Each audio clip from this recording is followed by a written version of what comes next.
Hey guys, tonight we're taking a very slow, very sleepy stroll into the lace-trimmed, sugar-dusted world of Victorian tea parties, a realm where nothing terribly exciting happens, yet everything is somehow immensely important. Imagine the low porcelain clink of spoons, the faint whiff of bergamot in the air, and someone whispering about your cousin's scandalous marmalade choices across the table. It's the kind of history that's too proper to shout, too dainty to jog, and absolutely designed to help you fall asleep while pretending to care about the correct angle of a doily. But beware, if you think a tea party is just biscuits and small talk, you might not survive the intensity of the chair placement drama. So before you get comfortable, take a moment to like the video and subscribe, but only if you genuinely enjoy what I do here. And drop a comment with your location and local time, because someone, somewhere, is brewing a very judgmental pot of tea at this very moment. Now, dim the lights, maybe turn on a fan for that soft background hum, and let's ease into tonight's journey together. You trudge up a narrow gravel path under the sleepy gaze of grey clouds. Somewhere nearby, a cocker spaniel yawns behind lace curtains. Ahead of you is a quiet townhouse garden where wrought iron chairs have been arranged in a loose semicircle, and every one of them wobbles ever so slightly on uneven grass. The smell of lemon cake wafts through the air like an accidental invitation. At the centre of it all, a table stretches out like a runway for jam jars and shortbread tins. There's a floral centrepiece so aggressive it has its own gravitational pull. A faint breeze shifts the edges of the lace tablecloth, which has been tacked down with teacups in case nature decides to rebel. You suspect it might. The hostess, Lady Penelope something or other, stands near the head of the table like a general surveying her battlefield. She adjusts a milk jug with precision last seen in naval operations. You nod politely as she greets you with the same warmth she offers the cutlery, sterling, chilled, and ready for action. On your left, someone is whispering about the consistency of the clotted cream. On your right, a gentleman in a cravat is holding a biscuit like it's been cursed.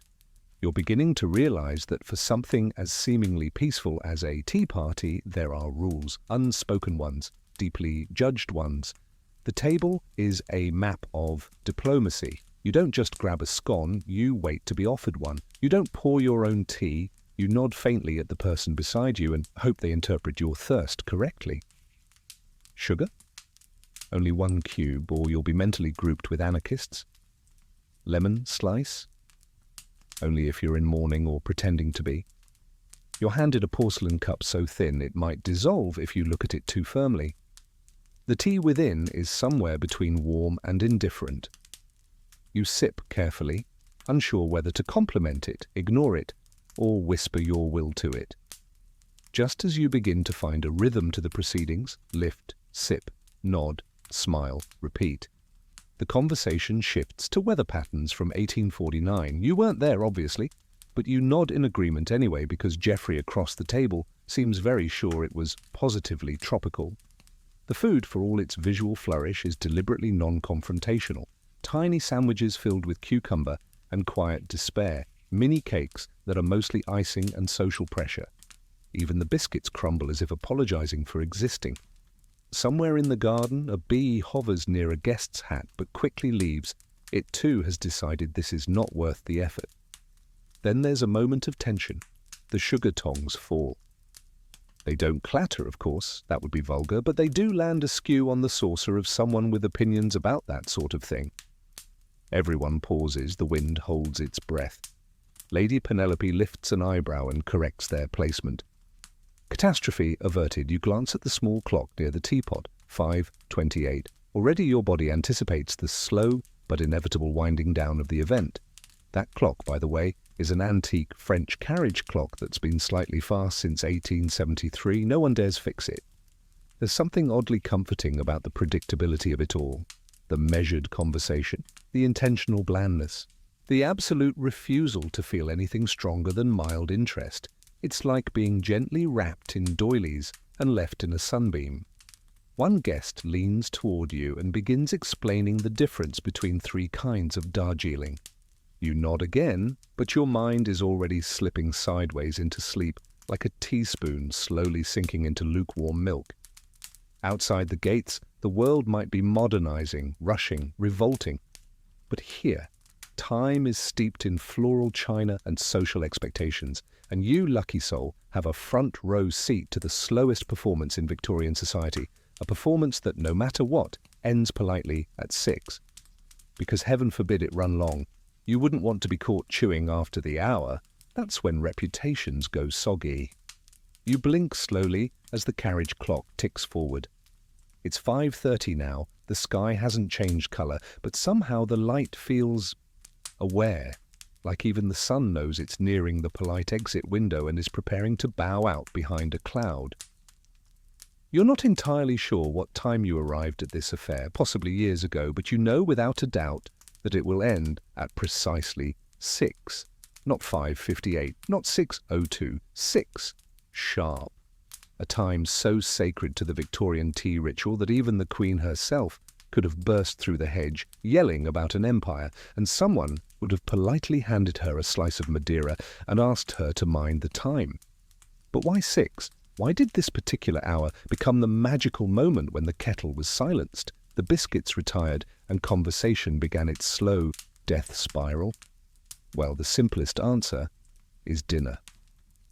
That evening meal, supper, or sometimes meat tea, depending on the house, often began at 6:30 or 7. Tea parties, you see, were meant to be delicate intermissions, not full-blown culinary marathons. If they ran too late, they encroached upon the realm of roast beef and stern digestion. But the real answer, hidden beneath layers of sugar cubes and passive-aggressive glances, is that 6 o'clock gave everyone a merciful excuse to leave. Socializing in the Victorian era was a full contact sport played with fans and facial expressions. There were no texts, no email, and no "sorry running late" messages. There was just being there and then not being there anymore, preferably without incident. Ending at 6 created a perfect social boundary. Too early to demand dinner, too late to suggest another cup. If you stayed past that, you became something else entirely. A person who doesn't know when to leave. And in Victorian England, that was worse than murder. Murderers could be forgiven, lingering guests could not. The 6 o'clock rule also had logistical perks. The servants, those ghostly figures who refilled your tea without you ever acknowledging their existence, needed time to repolish all the teaspoons, fold napkins into swans, and recover emotionally from the horror of someone using the jam spoon for clotted cream. Ending promptly gave the staff a schedule they could count on, unlike the unpredictable world of post-war dinner parties. Historians still argue whether the 6 o'clock curfew began in the drawing rooms of the aristocracy or with the upwardly mobile middle classes trying to mimic nobility without inheriting their ulcers. Some claim it was all a side effect of train schedules, guests needing to catch the last daylight ride out of town. Others say it was simply the hour at which social energy expired, like a candle stub giving up on manners. There were, of course, rebels. The Lady Hestias and Lord Bernards, who insisted on stretching things to 6:15, sometimes even 6:30, and then gasp offering another pot. But these tea anarchists were whispered about in corners, their names scribbled in faint pencil at the back of address books. One did not associate too publicly with the 6:05 crowd unless one had nothing left to lose. At this very moment, across the table, Lady Penelope gives a quiet but significant glance at her clock. You notice that several guests shift in their seats, as if preparing for dismount. One woman subtly checks her glove seams. Another rotates her saucer a precise 12 degrees, an unspoken signal that she has enjoyed herself exactly as much as etiquette allows. The clink of teaspoons becomes just a bit more final. The laughter, already restrained, takes on a knowing quality, as if each giggle has been assigned a time card and is now clocking out. And here's the strangest part. You feel relief. Not because you dislike the party, not because the tea was bad, it wasn't, but because the structure of the whole affair is so deeply soothing. It's a machine of manners wound with lace and biscuits that runs on the unyielding rhythm of the hour hand. There's something oddly lovely about being in a place where expectations are so clearly defined. You knew when to arrive. You know when to leave. You know not to comment on the hostess's second slice of cake, even though Geoffrey clearly noticed and is dying to say something.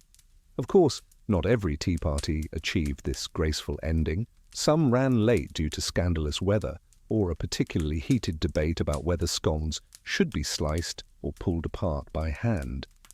There were instances, rare and horrifying, where a guest attempted to open a new tin of biscuits after 6. One memorable 1871 gathering ended in silence when a clergyman refused to stand up at 6, insisting that he had just one more thought about the Crimean climate. No one invited him back. His teapot was quietly gifted to a niece in Yorkshire who used it to water geraniums. It's worth noting that the 6 o'clock finish wasn't universal. In certain Scottish households, the parties might end earlier, especially during lambing season. In London, the elite might stretch tea if a particularly juicy letter from India had just arrived.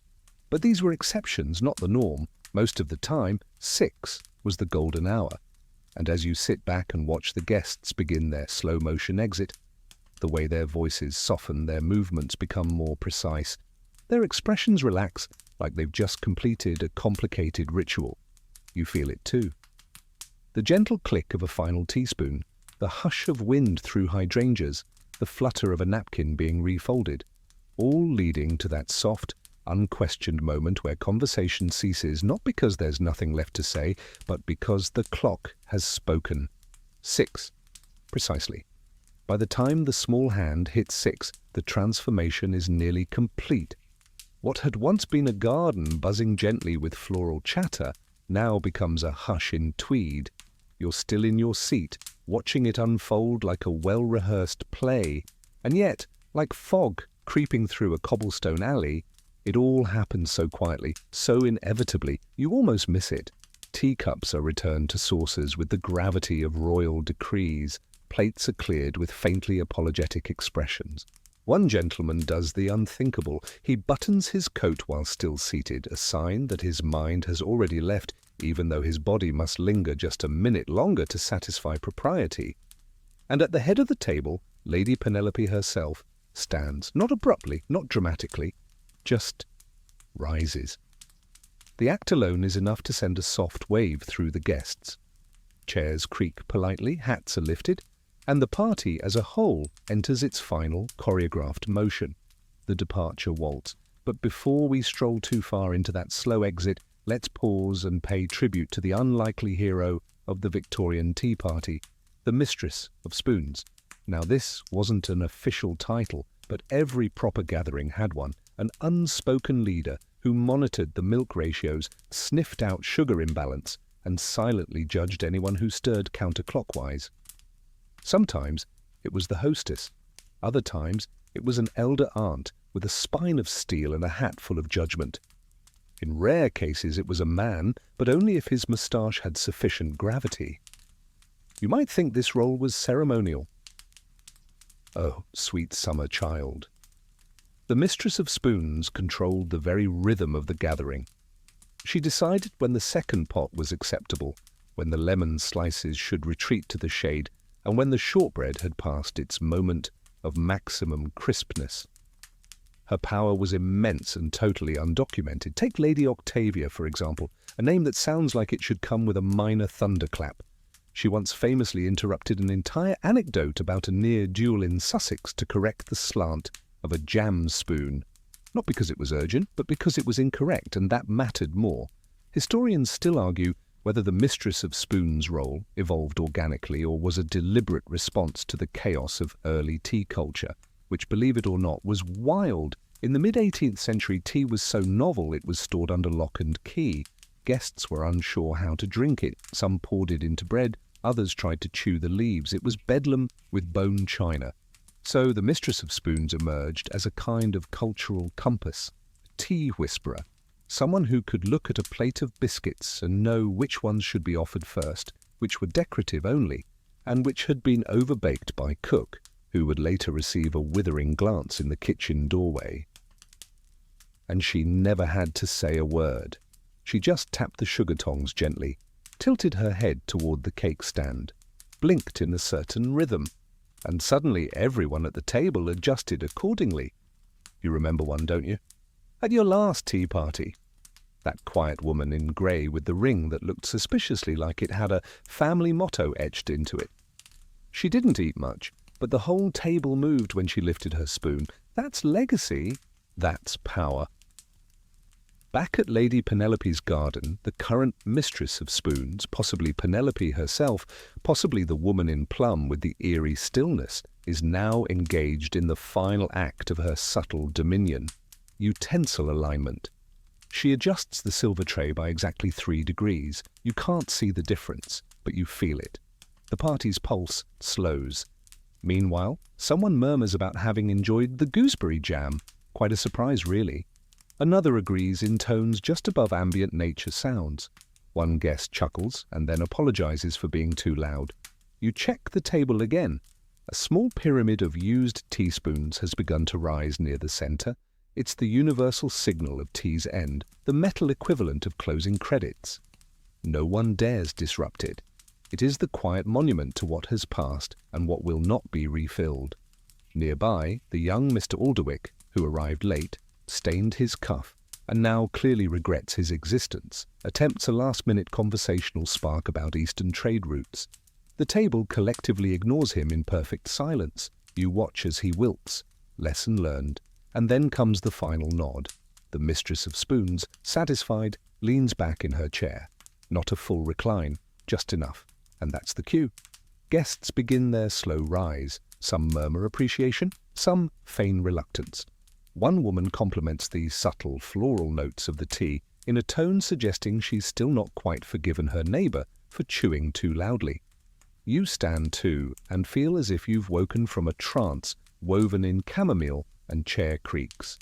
The air smells of drying sponge cake and the ghost of bergamot. The bees have returned, just a few, now that the guests are moving, unsure whether it's safe to approach the roses again. As you step back from your chair, you glance once more at the silver tray. The teaspoons glint faintly in the early evening light. Order has been restored, tea has been observed, the mistress of spoons has spoken without ever saying a word. The breeze lifts just a little as you move toward the edge of the garden, and the collective migration of guests begins, like birds gliding in slow, formal formation. No one rushes, no one lingers. It's a ritual of parting so rehearsed it might as well have been choreographed by an etiquette ghost. And while everyone appears to be exchanging pleasantries, you notice a curious intensity behind their smiles, because this, dear listener, is where the real judgments begin. You step over the shadow of a hydrangea and find yourself walking beside a woman in grey lace who introduces herself only as Mrs. Fern. You nod, you do not ask further. Asking would imply curiosity. Curiosity leads to familiarity. Familiarity invites correspondence. You are not writing letters to someone over a shared biscuit compliment. As you both meander down the stone path, she gently mentions that the clotted cream was ambitious today. You understand immediately. Too thick. Possibly over-whipped. Possibly whisked by someone who learned their technique from a pamphlet and not a proper grandmother. You nod once, solemnly, and she presses a gloved hand over her heart, grateful that someone understands. Ah yes, welcome to the realm of biscuits and boundaries. In Victorian society, food was rarely about nourishment. It was code. Every sugar cube meant something. Every baked good had a hierarchy. Even the way a biscuit broke in your hand could lead to either social advancement or mild exile. One did not simply eat. One participated. Take the humble digestive biscuit. Yes, even the name is already halfway into a nap. It wasn't just a treat. It was a signal that the hostess had chosen practical hospitality. Shortbread, on the other hand, whispered of Scottish sensibilities and a fondness for things that snapped without warning. And let's not even speak of the gypsy creams, which were frowned upon in polite company unless served by someone with an uncle in the colonies. A rich tea biscuit? Safe. Butter biscuit, daring, a ginger nut, positively unhinged before 4 p.m. There's a reason the jam tart was only served on Tuesdays in some households. Historians still argue whether this was due to superstition or simply that jam didn't keep well past Monday in badly insulated pantries. Whatever the reason, you would never, ever serve it on a Thursday. That was for Battenberg. Every guest, consciously or not, assessed the offerings for meaning. A table without Jaffa cakes could suggest financial trouble. A plate of perfectly aligned bourbons. That hostess had recently inherited linen, and if someone dared to serve a foreign biscuit, say an Italian amaretti, it either meant they'd travelled to Florence or they wanted you to think they had. And don't forget the portion game. Take too many biscuits and you were greedy. Take too few and you seemed ungrateful. Take one, break it, and leave half. Dangerous. That suggested ambivalence, or worse, critique masked in crumbs. In a particularly juicy 1882 scandal, Lady Horbury was blacklisted from 3 entire counties after being caught licking the jam off a Victoria sponge and discarding the rest. It made the papers. The Northern Biscuit Examiner, to be precise. Circulation doubled that week. And then there was the question of touching.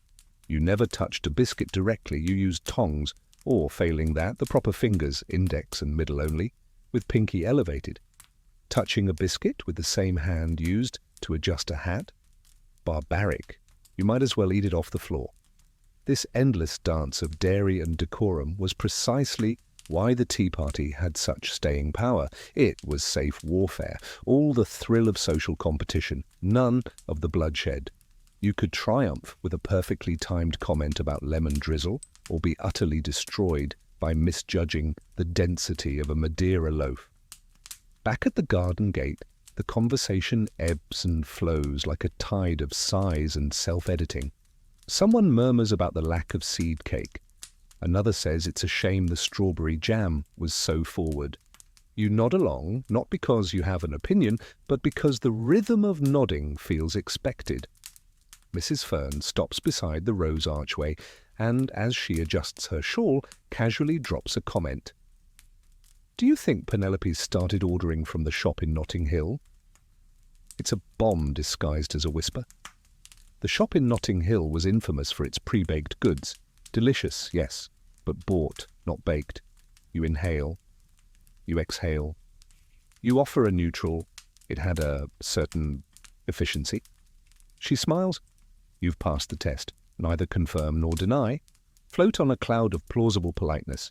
Because at the heart of all this, beyond the tea leaves and biscuit tears, was the unspoken rule of survival. Observe everything. Admit nothing. A good Victorian tea guest didn't gossip. They reflected observations with delicate ambiguity, like a mirror fogged just enough to protect your modesty. As the last of the guests drift down the garden path and toward their waiting carriages or overly dramatic umbrellas, you feel a strange satisfaction. You said nothing profound. You ate half a scone. You pretended not to hear Geoffrey bring up rail tariffs again, and yet you were victorious. You navigated the minefield of biscuits and boundaries with grace. You withheld judgment, even when it was offered to you on a doily. As you step away from the now empty table, a single crumb rolls gently off the linen and onto the grass. It is not your problem. The party is over, but the echoes of it cling to your coat like biscuit dust you're too polite to brush off in public. You pause beneath the arbour, one shoe slightly sinking into the damp earth, and cast a sleepy glance back at the scene of your quiet triumph. Tea has ended, your social mask is slipping ever so slightly, and for the first time in hours your facial muscles consider relaxing. But just as your shoulders begin to drop, you hear a faint, familiar debate brewing near the gate. It's soft, civil, lethal. The kind of argument that could end friendships, marriages, and possibly empires. Someone has just mentioned tea strength. Oh yes, the unspoken war, the simmering tension behind every pour. That barely concealed panic when someone lifts the teapot and tilts too far. Victorian society may have perfected the art of subtlety, but when it came to tea strength, the rules were anything but subtle. You were either a pale amber purist, those who believed tea should resemble a weak sunset diluted by fog, or a bold brewed radical, the sort who wanted their Earl Grey to punch them gently in the throat and leave a faint bruise of bergamot. This divide was ancient, deep and entirely unsolvable. Historians still argue whether the preference for weaker tea originated in aristocratic circles, where refinement often masqueraded as underseasoned food and barely their flavour. Others say it was an economic decision. Watered-down tea could serve more guests, stretch supplies, and maintain the illusion of generosity. On the other hand, the strong tea drinkers saw themselves as realists, grounded folk, the kind who stirred from the bottom, demanded a full 5-minute steep, and occasionally claimed that tea should stand a spoon upright. These were often people who had seen things, wartime, factory work, mother-in-laws. They didn't have time for hints. They wanted certainty. In a cup, you drift closer to the conversation. A man in a velvet waistcoat is saying, "I rather think 3 minutes is sufficient, provided the leaves aren't stale." His companion, a woman with a hat so wide it might require a permit, lifts an eyebrow and replies, "My dear sir, that's not tea. That's a botanical suggestion." Oh no, this is going to escalate. The debate intensifies in that uniquely Victorian way, through increasingly elegant vocabulary and aggressively polite pauses. Words like delicate, robust, assertive, and morally questionable begin circling one another like wary cats in crinolines. You consider intervening, but no, this is not your war. You've fought your own battle today, with tongs and jam. You must let these warriors spar in peace. Still, it's fascinating, isn't it? How much a cup of tea can reveal. Not just about preferences, but about class, character, and unspeakable grievances held since childhood. The truth is, tea strength was rarely about taste, it was about identity. A pale brew suggested restraint, elegance, control. A strong cup? Fortitude, candour, perhaps a touch of unresolved trauma involving an overcooked Sunday roast. Even among married couples, this was known to cause friction. There are letters, actual, handwritten, stamp-bearing letters, from the 1870s where spouses accuse each other of ruining the morning with that dark infusion again. One such letter ends simply with, "I love you, but I will not sip tar." And the social ramifications were real. If you poured someone a cup that was too strong, it implied aggression. If you poured it too weak, it implied judgment. The safest course of action? Offer the pot with a neutral "shall I?" and allow the guest to perform the risky act themselves. If they overpoured, that was their scandal. You recall now the earlier moment when Penelope's butler had paused mid-pour, glanced at Lady Fern, and discreetly swapped pots. It had been subtle, almost imperceptible. But now you realize it wasn't about temperature. It was about strength alignment. A secret code passed down from head, butler, to footman across decades. There's even a well-worn theory among social historians that tea strength preference corresponded loosely to voting patterns. Not always, of course, but often enough that hosts kept an eye on the cup's hue before discussing politics. Dark brew, likely to support industry and reform. Pale tea, traditionalist, monarchist, may or may not have an ancestral portrait hung next to a stuffed pheasant. As the velvet-waistcoated man sighs in surrender, and the woman with the broad-brimmed hat declares, "Balance is everything," you slip away, deeper into the rhododendrons. Because in the end, you understand something that neither of them has said aloud. Everyone thinks their tea strength is correct, and everyone is just slightly wrong. You wander down a little garden path now, flanked by low shrubs trimmed into polite submission. The smell of tea lingers in your senses, but so does the tension. How many other battles were waged under the guise of gentility? How many cups were sipped through gritted teeth? Tea, in all its soothing reputation, was in fact the most civilized form of emotional warfare the Victorians ever invented. You glance back toward the table, now being slowly cleared by servants with padded feet and professional amnesia. A few guests remain, murmuring last-minute farewells, but their hearts are elsewhere now, digesting judgments, planning letters, and wondering if they too should have requested lemon instead of milk. As for you, you're thinking about your own cup back home, poured exactly the way you like it.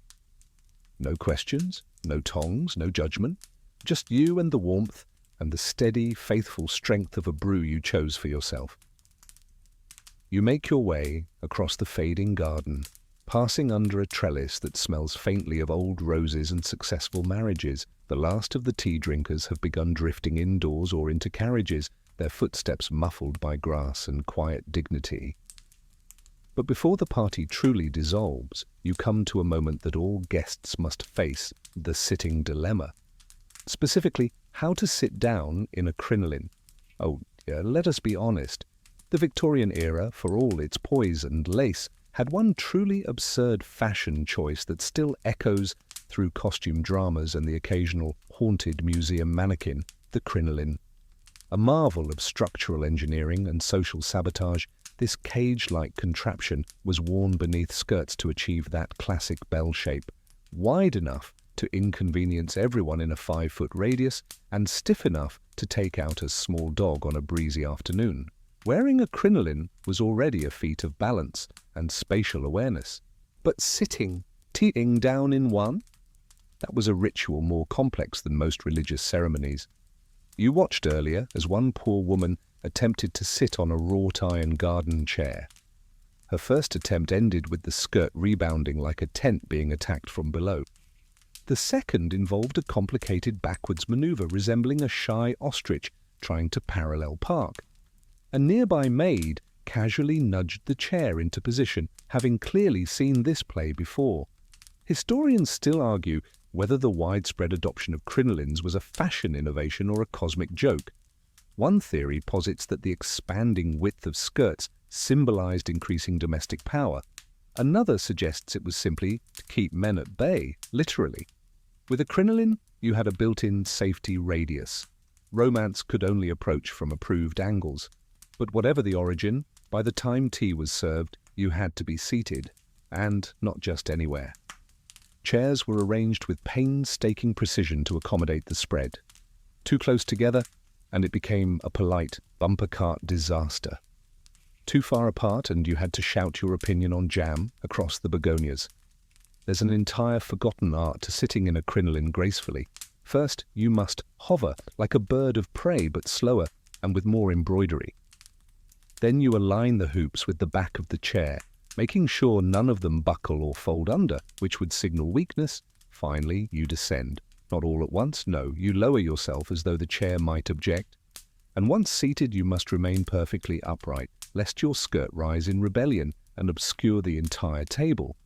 It was this precise ballet of sitting that required 3 servants per guest in higher society homes, one to hold the chair, one to gently guide the skirt, and one to pretend this wasn't the most ridiculous thing they'd seen all week, which it almost certainly was.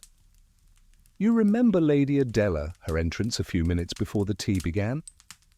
She had paused by her chair, turned slowly, glanced behind her as if consulting with an invisible panel of skirt advisors, and then folded into the seat with a motion so smooth it could have been set to music. The entire table had subtly nodded. That was mastery. There were, of course, the disasters, the crinolines that snagged on shrubbery, the skirts that knocked over cake trays.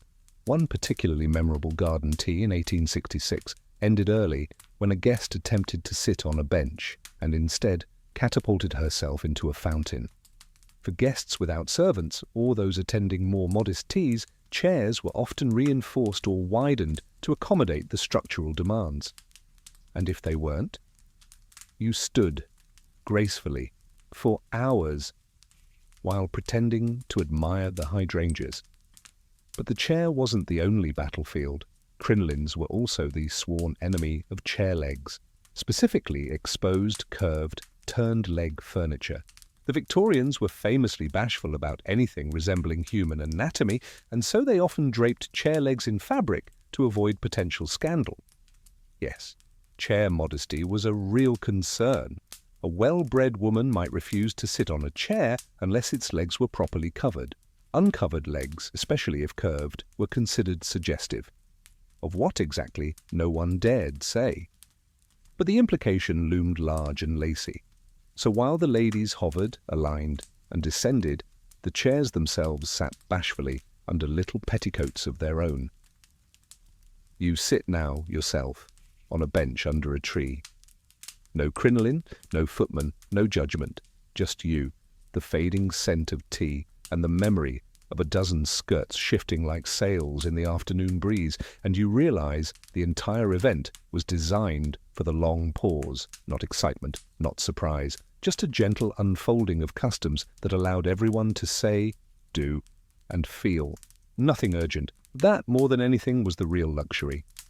Time passed politely, chairs accepted burdens with dignity, and women, wrapped in 30 pounds of linen and hoop steel, still managed to nod, sip, and judge with terrifying accuracy. As you sit beneath the tree, you close your eyes for just a second. In that second, you hear the faint rustle of a skirt passing by, even though the garden is now empty. Crinolines leave echoes. You keep your eyes closed for another long moment, listening for the garden to fully exhale. Somewhere, a spoon taps against porcelain for the very last time. A soft clatter interrupts your brief doze beneath the tree. It's faint, but unmistakable. Porcelain on porcelain. Somewhere behind the hedges, someone's trying to pack away the tea timer and failing to do it quietly. You open one eye. The world is tilting back toward silence, but the memory of that curious little object drifts back with unexpected clarity. Ah, yes, the curious case of the tea timer. To the untrained eye, it looks like a tiny hourglass, sometimes brass-framed, sometimes encased in mahogany, always somehow heavier than it appears. But to the Victorian tea drinker, it was a device of divine purpose. Its job? To prevent a steeping disaster. Its secret? It rarely worked, and everyone pretended it did. The principle was simple. Different teas require different steeping times. Overbrew your Darjeeling and you get something that tastes like moss and regret. Underbrew your Assam and it becomes warm leaf juice with identity issues. So, in theory, the tea timer was a safeguard, a way to ensure a perfect cup every time. In practice, it was a source of endless passive aggression. You remember earlier, just after the first pot had been poured, when Lady Penelope reached for the sand timer, she flipped it with all the theatrical restraint of someone lowering a guillotine, and all conversation stopped. Everyone watched the pale sand trickle down. Then came the quiet calculation. Was she timing for 3 minutes? 5? Was this blend forgiving? Did she flip too early? Too late? Was that timer decorative? Historians still argue whether these timers were ever truly functional, or if they were just social tools meant to look like they served a purpose, like antimacassars or second suns. There were different designs, of course. The more ambitious households had triple glass timers, each hourglass measuring a different steeping length. 3 minutes for green, 4 for black, 5 for whatever horrifying herbal blend someone brought back from the Himalayas. These triple timers were often stored in embroidered pouches, lest they clink at inopportune times and reveal someone was taking the tea too seriously. But the reality was this: no one trusted the timer. It was too rigid, too objective. It removed the theatre of guesswork. And in a society that survived on nuance and indirectness, that simply wouldn't do. Which is why you so often saw the timer cozied, yes, covered, swaddled in fabric, lace, or crochet. The tea timer, like a modest teapot, was given its own outfit. In some circles, this was explained away as protection from dust. In others, it was simply a way to soften its image. A visible countdown, after all, could cause stress, and nothing should ever appear urgent in a garden full of rhubarb tarts. It's likely, too, that many guests never knew how long their tea steeped. The hostess or her staff would perform the ritual, pour, flip, glance, and then pour again, all without betraying whether the timer had anything to do with the process. A perfect illusion. Still, some took it seriously. Sir Reginald Thimblethorpe, an eccentric known for both his stovepipe hat and unfortunate moustache, once insisted that no tea be served until the device has spoken. He carried his own sand timer in a little velvet holster, and once stormed out of a tea salon when he noticed someone casually ignoring the final grain. Lady Gwyneth of Surrey, on the other hand, famously used a broken timer on purpose. She claimed The visual of flowing sand made her guests feel their tea was steeped properly, even if the thing ran a full 40 seconds short. "Perception," she once said, "is half the flavor." You begin to wonder how much of the tea ritual was ever about accuracy. So many tools, the sugar tongs, the hot water jugs wrapped in embroidered cozies, the milk jugs shaped like miniature cows, and yes, even the teaspoon alignment games played by housemaids in their quieter moments. The tea timer was just another character in this cast of carefully managed decorum. And yet, it mattered, because everyone watched it, even if they didn't trust it, even if it was covered in crocheted daisies, even if the sand was stuck on one side. Its presence was a symbol that time, even in leisure, had its place, that there were boundaries between sips and silences, that in a world of slow collapses and inherited silverware, someone, somewhere, was still measuring something. Back in the garden, the sound of porcelain fades. You imagine a maid has finally given up on finding the velvet pouch and just wrapped the timer in a napkin. Good enough. You rise from your bench, stretch discreetly, no one must suspect you possess a spine, and begin to stroll once more, heading back toward the now empty tea table. The crumbs are mostly gone, the jam spoon has vanished. A lone serviette, folded with more hope than skill, sits abandoned beside the cake stand. But the timer? There it is, just barely visible beneath a lace, doily someone tossed on top of it, in a fit of aesthetic panic. You reach out, lift the doily. The timer is still running, slowly, steadily, as though unaware that everyone has already gone home. And you think, maybe that's the point. Maybe the timer isn't for the tea, maybe it's for you. To remember how slowly time can move when you let it. To find rhythm in things that don't demand it. To notice how peaceful it is when nothing urgent is happening. And to cherish, quietly, the rare kind of party that ends not with music or fireworks, but with the soft exhale of sand and a table returning to stillness.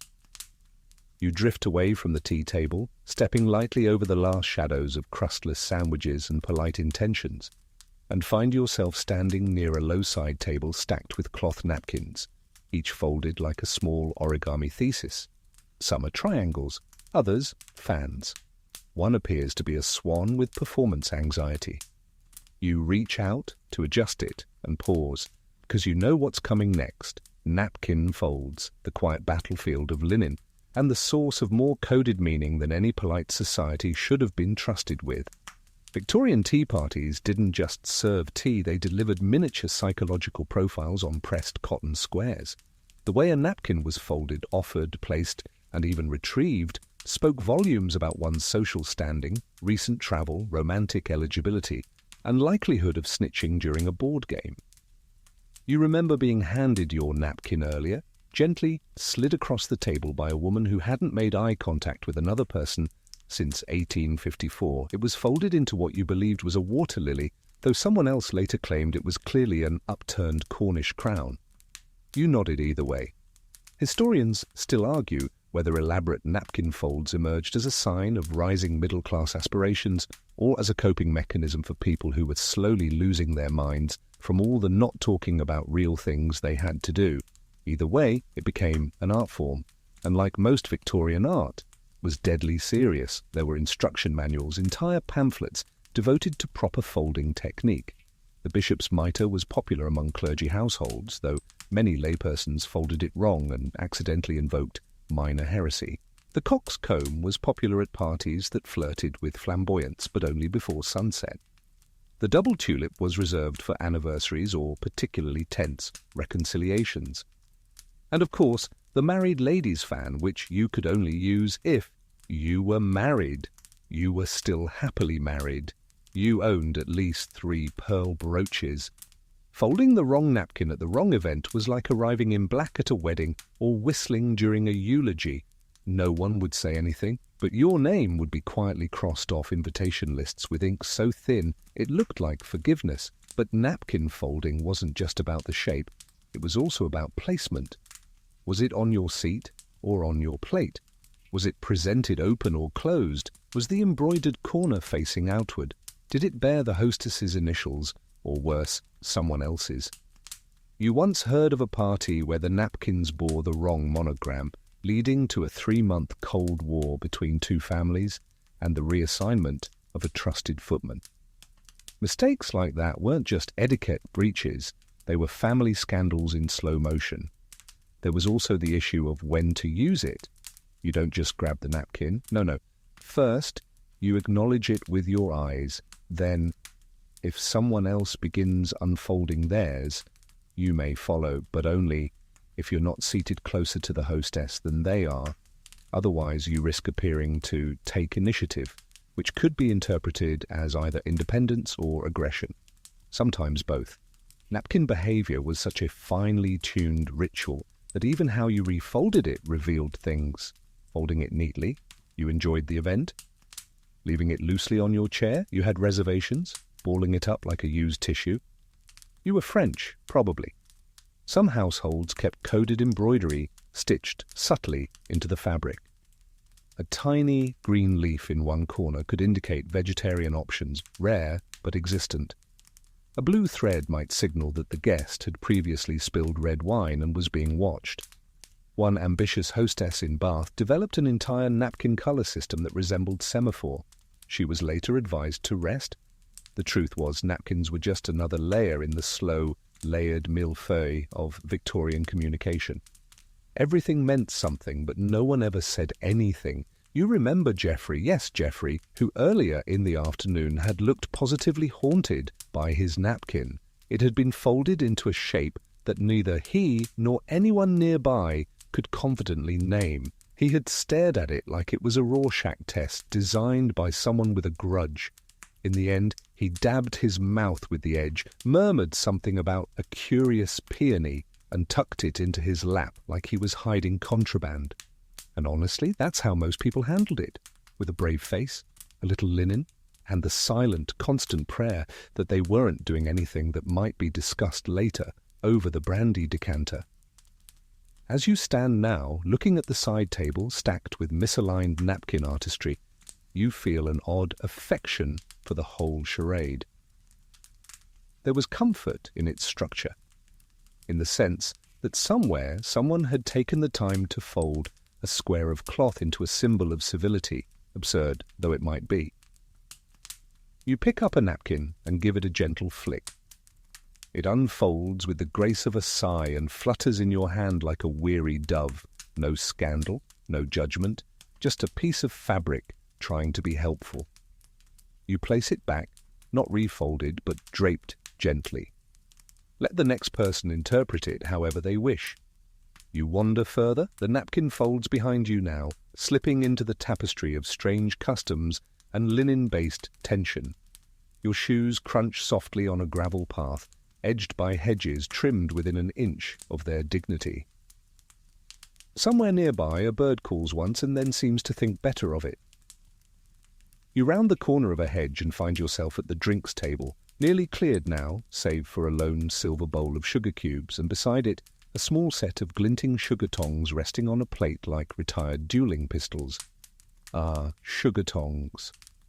The tiny instrument that wielded massive social power. Victorian tea parties didn't just feature sugar, they engineered the experience of sugar. And these tongs, and they were the ceremonial sceptres of the whole affair.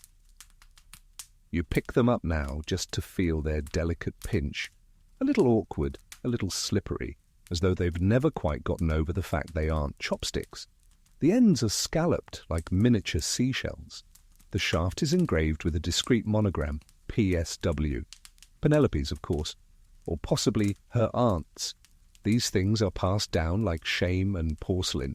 You try lifting a sugar cube, it escapes. The second time, you succeed. You feel strangely triumphant, and then you realize that this moment, this awkward, elegant grab for sweetness, was once one of the most judgment-heavy gestures in all of polite society. Why? Because how you tonged your sugar and how many cubes you took was as revealing as your choice of seat or your opinions on the Boer War. 1 cube, conservative, reserved, possibly Protestant. 2 cubes, social, warm, secretly rebellious. 3 cubes, oh no, sweet-toothed, indiscreet, and likely to bring up Italian opera unprompted. There are stories, legendary among house staff, of guests who dared to take a 4th cube. The hostesses didn't scream, of course, that would be uncouth. Instead, they simply never invited the offender back and quietly warned the linen launderers to double-starch any correspondence from that household. And if you touched the sugar cube with your fingers, you might as well have licked the jam spoon. Sugar tongs were invented not just to preserve hygiene, but to create a moment, a pause between cup and cube, a chance for reflection, for exactitude, for everyone at the table to judge how you used them. Too fast? Greedy? Too slow? A performance? Dropped the cube? You'd better marry into wealth because your social future just face-planted. But the sugar tongs weren't just about the sugar. No, they were also deeply entangled with small talk. You remember earlier, as you fumbled with your napkin and blinked at your teaspoon like it had wronged you, that Lady Adela leaned across the table and asked, in that faintly amused tone people use when they've already decided something about you, "Would you care for sugar?" A simple question, with layers. You paused, then smiled. "1, please." And just like that, you'd said, "I am balanced. I am reasonable. I don't overdo things. I am not in the mood to discuss my cousin's theatre debts." She nodded. The tongs clicked. The cube dropped into your cup. Clink. Judgment complete. Historians still argue whether the sugar tong ritual was inherited from earlier French salons or was uniquely British, a sort of steely politeness disguised as hospitality. Some believe it was a direct response to the tea tax revolts of the P.R.s. A previous century. Once a commodity is fought over, it tends to be ritualized. It gains ceremony. And in no small part, it was about control. You didn't ask for sugar, you waited for it to be offered. To do otherwise was to disrupt the order, to demand sweetness instead of receiving it as a social reward. There were even rumours, though no one would ever confirm them, that some hostesses served faux sugar to guests they disliked. Milled chalk cubes, indistinguishable from the real thing until it dissolved into disappointment. A petty prank disguised as table service. Utterly undetectable. Diabolically British. You try placing the sugar tongs back on their plate now. You aim for quiet elegance. They clatter, just a little.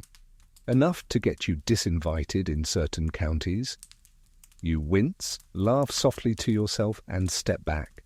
A light breeze stirs the sugar bowl cover. The cubes sit unmoving, perfectly white, perfectly square, waiting to tell someone's secrets with each dainty splash. You think now about all the things that have happened at this tea party, not in terms of events exactly, but in symbols, the napkins folded like verdicts, the crinolines sailing past judgment, the tea timer ticking on even when everyone has left, and the sugar cubes, small, silent bricks in the strange architecture of etiquette. None of it loud, none of it direct, but all of it profoundly revealing if you knew how to look. And now, you know how to look. You drift once more, further into the twilight hush of the garden, your shoes finding softer ground now. A mulch path, scattered with petals from a climbing rose that's probably older than most of your relatives. The breeze carries with it the fading scent of Earl Grey, sponge cake, and social expectations. You pass beneath an arch and pause. Something feels different. The air has changed, subtly. A quiet melancholy like the garden itself knows the tea is over. The guests are gone, the stage has been struck, and then you spot it. A single, still steaming cup of tea, left alone on a low stone ledge. It's untouched, abandoned, forgotten. And in the world of Victorian tea parties, a cup of cold tea is never just a cup of cold tea. It's a warning, because when the tea went cold, something had gone terribly wrong. You approach the cup. It's porcelain pale ivory with a cracked gold rim and a faint floral pattern that once meant something. The steam rising from it is thin now, lazy, nearly done. You don't touch it. You know better, because in this world, cold tea speaks louder than any guest. The Victorians were many things, obsessed with order, riddled with rules, absolutely terrified of knees, but they were also obsessed with temperature control. Tea, like time, had to be just right. Not boiling, mind you. Boiling was uncivilized, but hot. Hot enough to suggest attentiveness, freshness, respect. To serve a guest, cold tea was to suggest neglect. And worse, if your own cup grew cold while you talked, it meant one of three things. You were too engaged in conversation to drink, flattering. You were too distracted to care, troubling. You were making a point by not drinking, deadly. You remember a story once told to you by someone's great aunt about a tea party in Brighton where a lady left her tea untouched for nearly 45 minutes while listening to a gentleman explain the railway timetable. When he paused for breath, she simply looked at her cup and said, "Well, I suppose that's ruined now." He left that afternoon for India. Historians still argue whether cold tea etiquette began as a practical rule or as a social defense mechanism. Some suggest it was about health. Lukewarm tea might breed bacteria, after all. Others believe it was symbolic, a way to measure emotional investment in a moment. And yet, many guests let their tea go cold on purpose, a silent protest, a whispered insult, or in some cases a quiet cry for help. There are even letters, diaries really, where Victorian ladies wrote things like, "Mrs. Elmley served tepid tea. I fear she's given up entirely." And cold tea could mean more than just domestic trouble. It could hint at distraction, discontent, or the presence of something unspoken. A cold cup on the table might follow a misstep, a comment too bold, a laugh too loud, a story too long about foreign cheeses. Guests might leave it untouched simply to signal, "I am not at ease." Lady Gwendolen of Ashby was known to leave 2 sips in her cup exactly whenever she disapproved of a marriage match being discussed. She did it with such precision, such cold finality, that her cups became known in private circles as rejection vessels. But perhaps the most dangerous interpretation of cold tea was this: boredom. At a Victorian tea party, boredom was never allowed. It was the enemy, the shadow that crept in beneath all that lace and lavender. If your cup went cold and you didn't notice, you had drifted. You'd allowed yourself to slip from the theatre of polite engagement into some private reverie. And in a world built on appearances, that was near criminal. Because to be bored meant that something had failed. Either the host, or the food, or the conversation, or worse, you. You look at the cup now, it's still warm, barely. Someone left in a hurry, or was called away, or lost interest, or maybe they were sending a message. Because in this language of teaspoons and glances, of crumbs and crinolines, sometimes silence is the clearest thing spoken. And a cold cup of tea, it says, "I was here, I had opinions, but I'm done now." You step back from the ledge. Let the cup cool in peace. No need to revive it. That moment has passed. You carry it with you anyway. Not the tea, but the gesture of it, the stillness, the boldness of not sipping. You walk back toward the house, the stone beneath your shoes now warm from the last golden light. Somewhere behind you a breeze stirs the steam one final time, then it's gone. The cup remains, cold, resolute, unapologetically finished. The sun droops a little lower now, casting elongated shadows across the flagstone path as you return toward the house. The garden behind you exhales the last of its duties, sighs of rosewater and marzipan. Somewhere inside you hear the clink of cups being stacked and the gentle hum of a maid muttering to herself about saucers and status. Yes, status, because in Victorian England no object was too small to escape the gravitational pull of social hierarchy, even a saucer.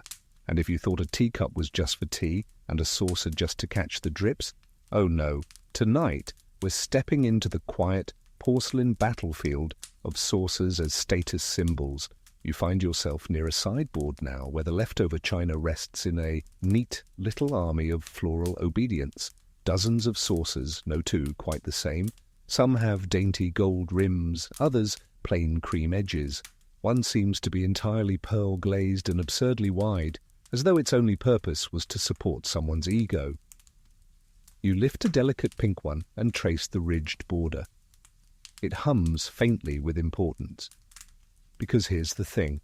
Saucers weren't just cup coasters. They were indicators of taste, of wealth, of social rank, of whether or not your grandmother's inheritance included East India Company bribes. To bring out the wrong saucer was to admit to a misstep in judgment. To pair a Royal Worcester cup with a Spode saucer was to court whispers.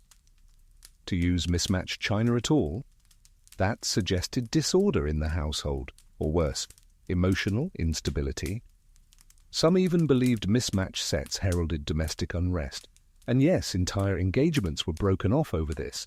The wealthy displayed saucers with raised borders, not just for drip control, but to show they had access to newer European firing techniques. Some families commissioned saucers with their crest embedded in the glaze, viewable only when the cup was lifted, a flourish both impressive and deeply passive-aggressive. You may recall Lady Penelope's tea set earlier. Every guest received a cup and saucer with a different floral emblem. That was no accident. It was a calculated way of assigning personality traits without saying a word. You received forget-me-nots. Someone else got lilies. Geoffrey, poor soul, was given a thistle. He knew, we all knew. Historians still argue whether this practice began as a form of matchmaking or mild eugenics. Either way, it told you what the hostess thought of you and what kind of conversations she expected you to carry. You were not just drinking tea, you were drinking from your assigned narrative. And then there was the issue of use. How one held the saucer while sipping. Crucial. Letting the saucer remain on the table while you drank was only acceptable if you were seated. You had been served by a superior. You did not wish to seem eager. Lifting both cup and saucer together, that showed discretion, modesty, a desire not to drip on the tablecloth, yes, but also a willingness to maintain appearances at all times, even mid-sip, but holding just the cup with saucer ignored entirely. That was reserved for children, rebels, and the French. One infamous tea in Hampshire turned icy when a guest attempted to hold her cup without the saucer, claiming "It's far too much to juggle, darling." The hostess smiled thinly and replied, "I do believe one must learn the balance." The guest was served cold ham that evening, without mustard, and if you set your spoon down on the saucer instead of the plate, well, there's no need to speak of it. You glance now at a stacked tower of saucers by the window. Some have tea rings, others are spotless, as though never used at all, though the servants will hand-wash each one tonight, no doubt while deciphering the day's political alignments based on who stirred clockwise and who didn't. You place the pink-rimmed saucer back in its stack, but now we eat. Ow! You see it differently. You see the entire dance, the silent conversations passed between porcelain, the tiny victories, the subtle rebukes, the hierarchy layered not just in chairs or conversation, but in what sat beneath your cup. It was like the tip of an iceberg, dainty, floral, and possibly Bavarian. But beneath it lay centuries of etiquette so dense and slow-moving it could scuttle reputations and friendships with one loud clink. There were even stories, mostly whispered, that certain families passed down heirloom saucers so precious that only the most honoured guests were permitted to use them. Break one, and you didn't just owe money, you owed an apology letter, written in 3 languages. And what of those who refused saucers altogether? Radicals, artists, Americans, sometimes all 3 at once. You reach now for your own imaginary cup, and imagine lifting it, carefully of course, while cradling the saucer just beneath your fingers curled just so, a polite tilt, a modest sip. You are invisible. Perfect. Correct. The saucer never speaks, but oh, how it remembers, and as you return it gently to the sideboard, you whisper your own thanks to it, not for catching drips, but for catching expectations, for holding the invisible weight of everyone's need to be seen, and not seen all at once. It is, in the end, a small circle of quiet dignity. Much like the party itself. You leave the saucers behind, their quiet judgments stacked neatly like the chapters of an etiquette manual no one admits they've memorized, and you move toward the drawing room. The garden lies hushed behind you, abandoned teacups drying like relics of a vanished civilization. And as you cross the threshold into the dim, velvet-curtained parlour, you come face to face with the only person who never truly left the table. The etiquette enforcer. She doesn't wear a badge. There's no sash, no scroll of commandments, no official tea tribunal. But you know her instantly. She's the one still seated near the fireplace, sipping very slowly, her eyes scanning the room with the practiced neutrality of a woman who could critique your spoon grip without saying a word. Every party had one. Sometimes she was a paid guest, an unspoken consultant, imported like a piece of costly china from Bath or Cheltenham. More often, she was a family friend, a great aunt figure who hadn't smiled in years and who viewed casual conversation the way a surgeon views amateur stitching, sloppy and dangerous. At today's party, it's clearly Lady Winifred.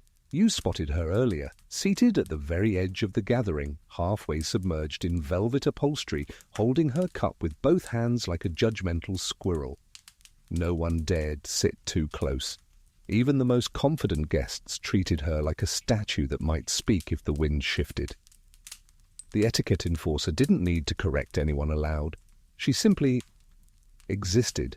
A presence, a pause, a reminder that somewhere in the world, someone still remembered that calling the jam jelly was a criminal offence punishable by afternoon shunning. She wore gloves, always, even while drinking. Fingerless ones sometimes, but always present. And they were not for warmth, they were for superiority. Gloves implied she had somewhere better to be, even when she didn't. They implied she could afford to never fully touch anything.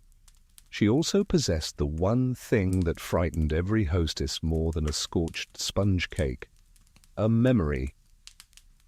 Lady Winifred, for instance, could tell you who had once used the wrong fork at Lady Elfrida's engagement tea in 1847. She could tell you which young man put lemon in milk tea and blamed the curdling on the weather.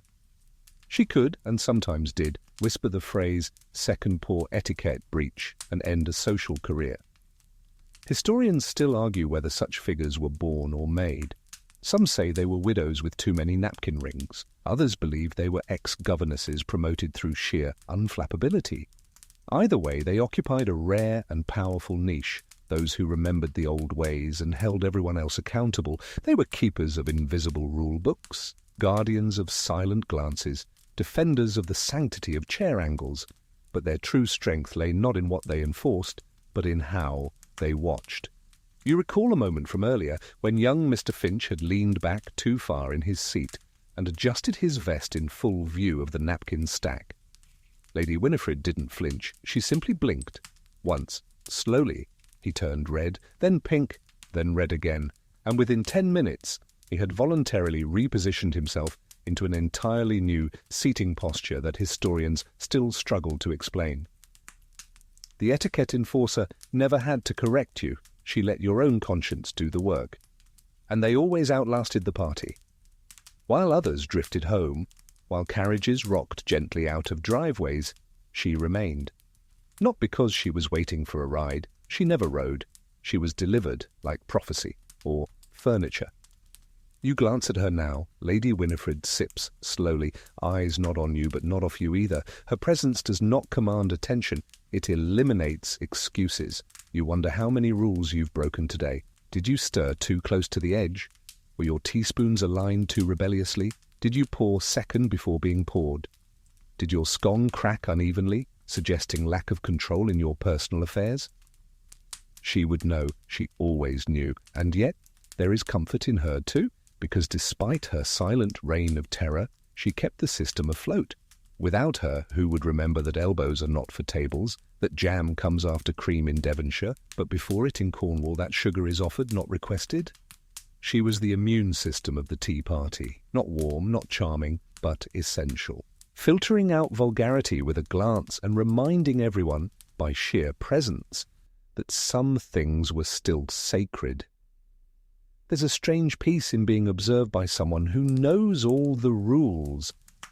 It means you don't have to guess. You don't have to wonder whether you've strayed too far from propriety, or whether placing your spoon inside the cup after stirring was an act of defiance. or just fatigue? She knows, and her blink will tell you. You incline your head toward her slightly, not a bow, not a nod, just an acknowledgement of her status. She inclines hers exactly 2.5 degrees in return. You have been assessed and, for now, found acceptable. You leave Lady Winifred behind, still perched like a watchdog carved from lace and memory, and drift further into the parlour. The last light of the afternoon filters through drawn curtains, casting long shadows over the patterned carpet. A grandfather clock ticks somewhere in the distance, far too slowly for anyone but a butler or a poet.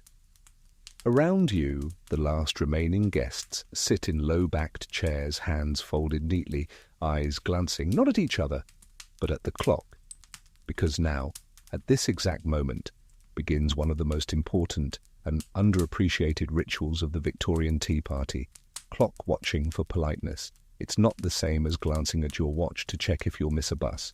No, this is a performance, a careful, elegant choreography in which guests must silently demonstrate awareness of the hour without ever suggesting they are eager to leave.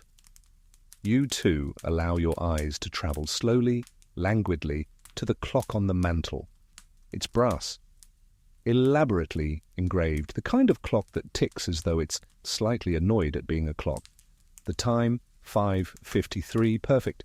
You have just entered the golden zone, the final 7 minutes in which guests begin to prepare themselves for departure without actually initiating it. And here's the trick. You're not allowed to acknowledge the clock openly. No exaggerated stretching, no glancing at a wristwatch. Perish the thought. No audible, "Goodness, look at the time." That's the social equivalent of flipping the board game over. Instead, there are signals, a subtle shift in posture, a glance toward the window as if gauging light for a theoretical stroll, a final sip of tea whether or not your cup contains any, a soft clearing of the throat suggesting something, concluding. This is when conversational tapering begins. Guests start using phrases like "indeed" and "how very curious" with more frequency. Laughter softens. Sentences no longer build toward new topics. They begin to fade, like sentences written in steam. And then at 5:55, perhaps 5:56, the host glances at the clock. Not obviously, just enough. This is the call to readiness. You see it now. Lady Penelope, seated near the hearth, tilts her chin slightly toward the clock. Her lips part, not to speak, but to prepare to smile. It is nearly time. You feel your own body respond. Your back straightens slightly, your hands come to rest on your knees, your feet shift, not toward the door, but in the direction of considering the idea of perhaps eventually departing. It's an art form, really, this gentle alignment of body and schedule. A social wind-down. Historians still argue whether this behavior emerged as a counterbalance to the sprawling, often chaotic feasts of earlier centuries, or as a natural extension of the Victorians' obsession with visible control over time. In an age of trains, factory bells, and increasingly precise pocket watches, noticing the hour became as important as honouring it. There were, of course, rules. You could not be the first to check the time. That suggested impatience. You could not be the last to rise. That suggested obliviousness. You had to sense the wave and ride it, rising with the others like a flock of very quiet, very overdressed birds. Some hostesses, like Penelope, made this easier. She had placed small clocks in 3 locations around the room, each synchronized to the second. This allowed guests to glance without turning their heads, because, of course, even neck movement had political implications. Others were less gracious. The notorious Mrs. Beltham once hosted a tea without any visible clocks, forcing guests to rely on instinct and sun position. At least 2 fainted from the anxiety of not knowing if they were overstaying. One stayed until 9 and had to be forcibly escorted out under the cover of piano music. You rise now just as the clock ticks 5:59. A low rustle fills the room. Petticoats, cufflinks, murmured farewells. No one says it's time. That would be crude. They simply begin not being there. Lady Penelope rises too, like a tide. She does not usher anyone out. She merely smiles in that benevolent way that says, "You are no longer wanted, but you are not being blamed." Guests line up near the door in a loose, organic formation. Not a queue, of course, that's for rail stations. This is more of a dispersal, a staggered exodus. The hostess moves from guest to guest, offering parting words like well-placed bookmarks. You watch as Geoffrey attempts to start a new conversation. "Did you hear about the new China tariff?" But Lady Adela places a gloved hand gently on his sleeve. "Next time, Geoffrey." Translation: "Not now, and possibly not ever." You two exchange parting glances, nothing dramatic. A nod here, a half-curtsy there. The kind of goodbyes that carry no weight, because they are expected and because everyone is already replaying the tea party in their minds, wondering what subtle infractions they committed and whether the hostess noticed. Spoiler, she did. As you step out into the fading light, the sky streaked with slow-moving pink, you realize something curious. You feel accomplished. You said little, you did less. You drank lukewarm beverages and pretended to enjoy seed cake. But you have passed the test of time. You noticed the clock, you responded correctly, you departed with grace. And in the Victorian world, that is as good as a standing ovation. The garden gate clicks shut behind you, not loudly, but with the finality of a well-penned thank you note, and you begin your walk toward the lane where your carriage or cobbled street fantasy awaits. The breeze is cooler now, the shadows longer. A single leaf tumbles across the gravel like an old scandal someone tried to forget. But before you vanish completely into the polite fog of evening, your eyes land on a small, peculiar object by the servants' entrance, a teapot, large, bulbous, squat, decorated not with delicate violets or tasteful gold rim, but with something far more exotic, coiling dragons, crimson brushstrokes, a lid shaped like a phoenix. Was one of the teapots that travelled. These were the unexpected guests at every Victorian tea party, the ones that didn't match the rest of the set. That looked suspiciously like they'd come back in someone's luggage, wrapped in cravat fabric and gilt. You crouch beside the table, eyeing the foreign pot with its flared spout and faint crack along the base. There's a thin film of dust where the handle meets the lid. This pot hadn't been used in months, possibly years, but it had been kept, displayed, not for function, of course, for story, because these teapots were more than vessels.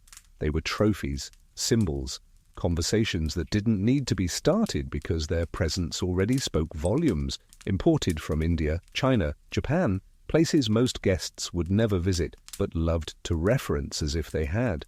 Owning one meant something. It whispered of trade routes and naval uncles and my father's business partner in Singapore. Even if the most exotic place the family had ever been was the cheese counter at Fortnum and Mason. Historians still argue whether these teapots were truly loved or merely tolerated.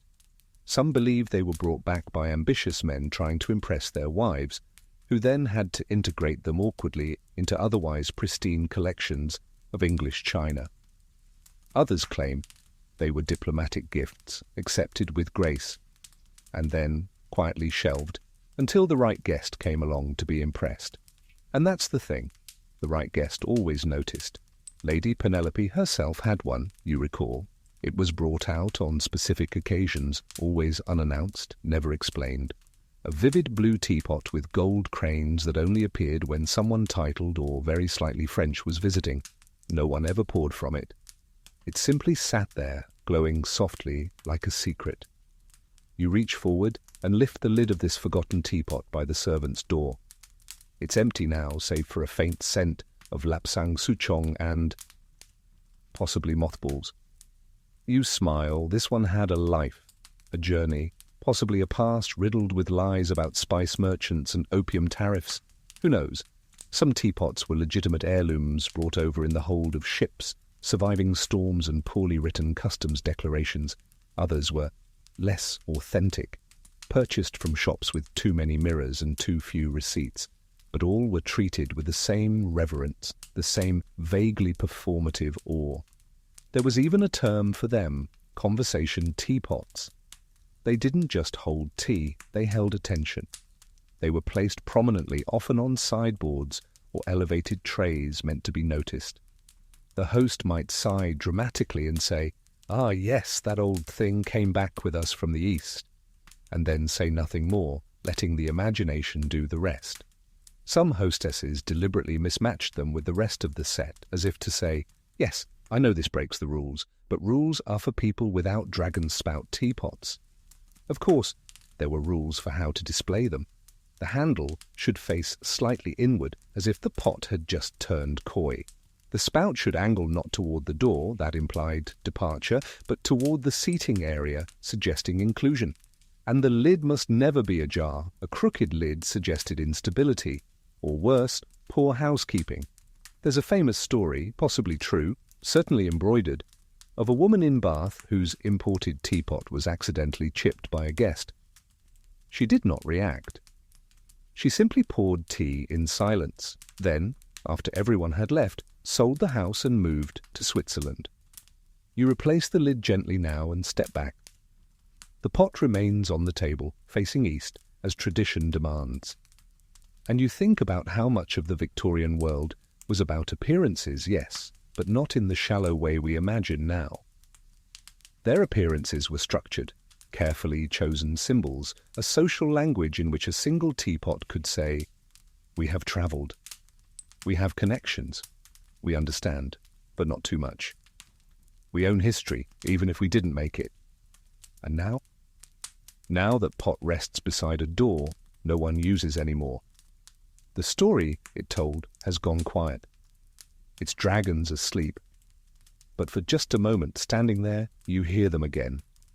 Tiny whispers of silk roads and sea captains, of borrowed culture repackaged as class.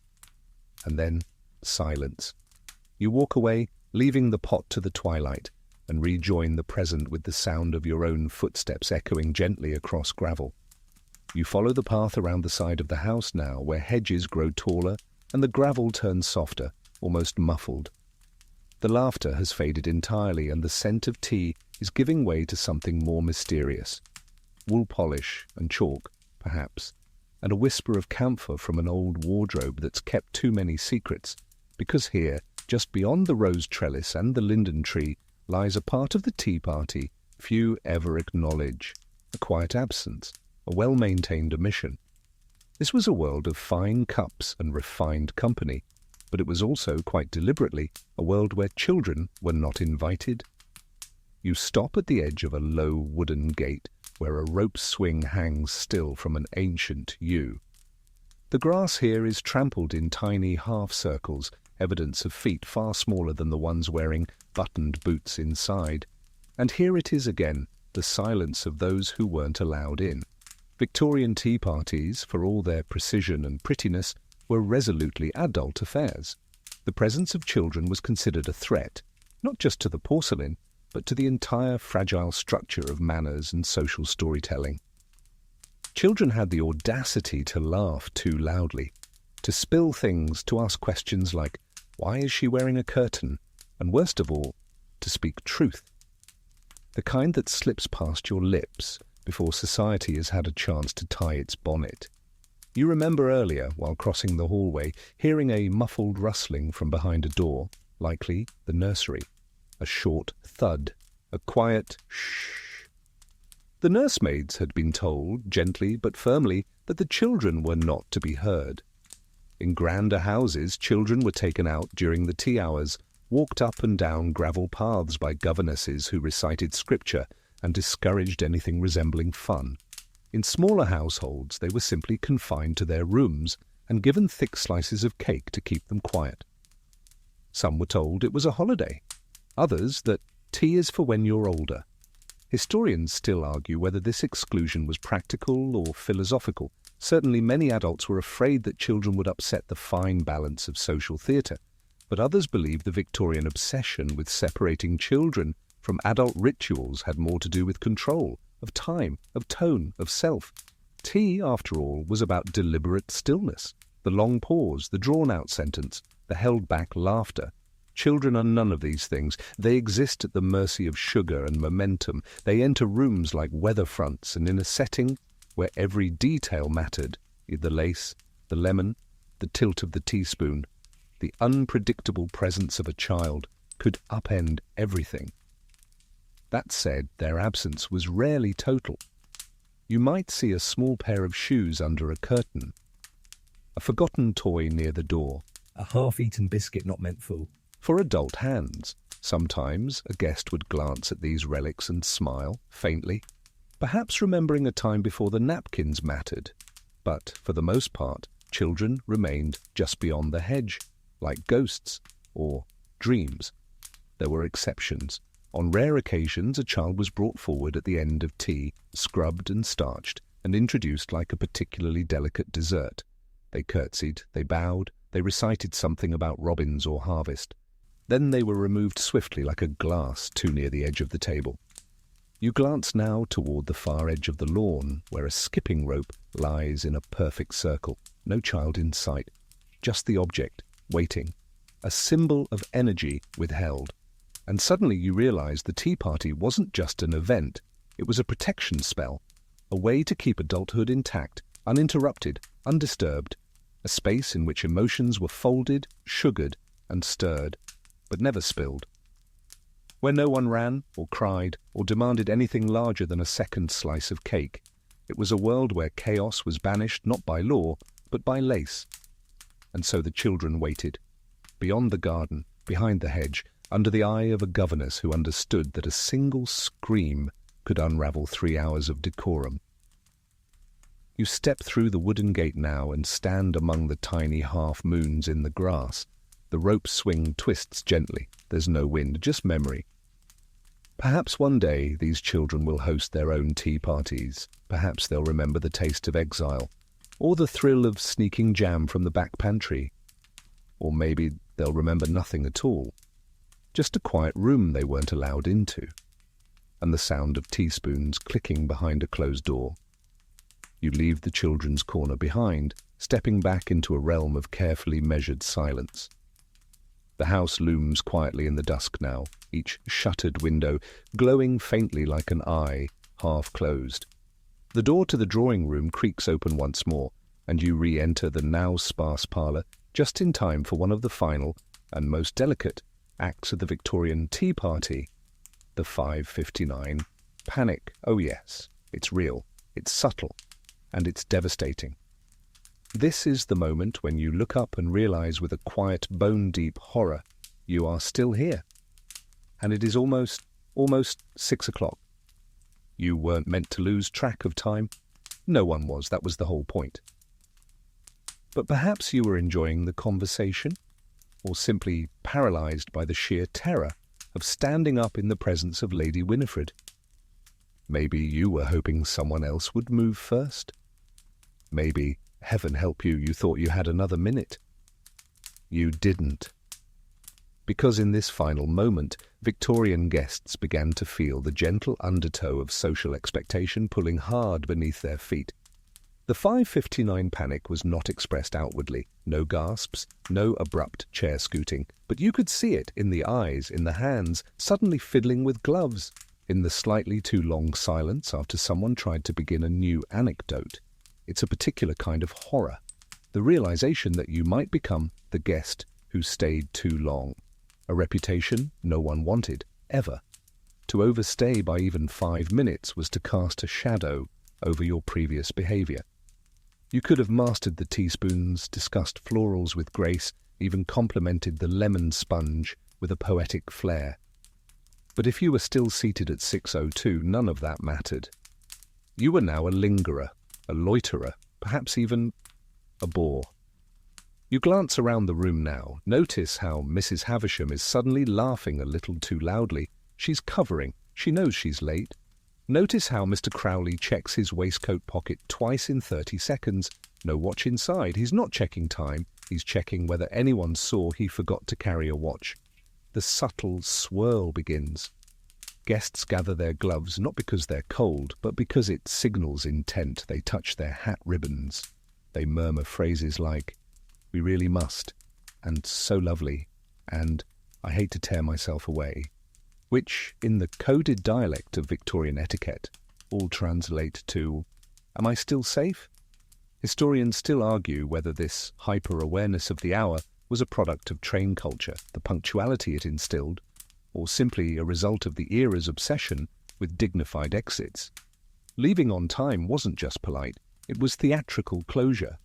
A curtain falling softly, exactly when expected. Hostesses, of course, played their part. Lady Penelope stands now at the edge of the drawing room, not facing the guests directly, but angled toward the door. Her fan is closed. Her mouth is fixed in a smile of gently receding welcome. She says nothing because she doesn't have to. Every gesture radiates, we are finished here. The servants sense it too. You hear a teacup quietly lifted from the tray, an unmistakable cue that no more cups will be filled. The sugar bowl disappears. The lemon slices have been spirited away. One footman glides into view just long enough to dim the hallway sconces by a single degree. It's like the house itself has declared, time, dear guests, has expired. And still, one or two guests remain seated. You watch as poor Geoffrey begins another sentence. So then I said to the vicar? Lady Adela gently lays her hand on his wrist. She doesn't squeeze, she doesn't speak. She simply makes contact. The sentence dies in his throat like a partridge shot out of season. This is the unspoken mercy rule of the 5:59 panic. Rescue those who can't save themselves. No one wants to see a guest embarrassed. So the other guests gently begin to orbit them, guiding them subtly toward the door. A quiet nudge here, a shared glance there. One guest mentions the chill in the air, while another expresses a sudden need to check on their spaniel. All part of the ballet. And you? You rise with the tide, perfectly in sync. You don't rush, you don't loiter. You allow the moment to carry you. And as your foot crosses the threshold into the hallway, the clock chimes softly. 6 on the dot. No one speaks, no one claps, but inside you feel it. You made it. The great unspoken trial of Victorian society has ended, and you were not found wanting. You did not overstay. You did not overpour. You did not share an anecdote that required a follow-up question after 5:56. You survived.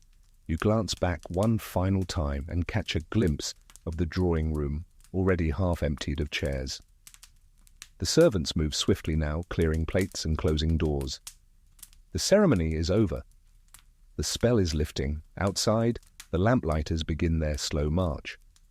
The wind is cooler, the garden darker, and all across town, in parlours and salons and guest houses alike, people are sitting quietly with themselves, asking, was I too loud? Did I fold the napkin correctly? Did Penelope notice the spill?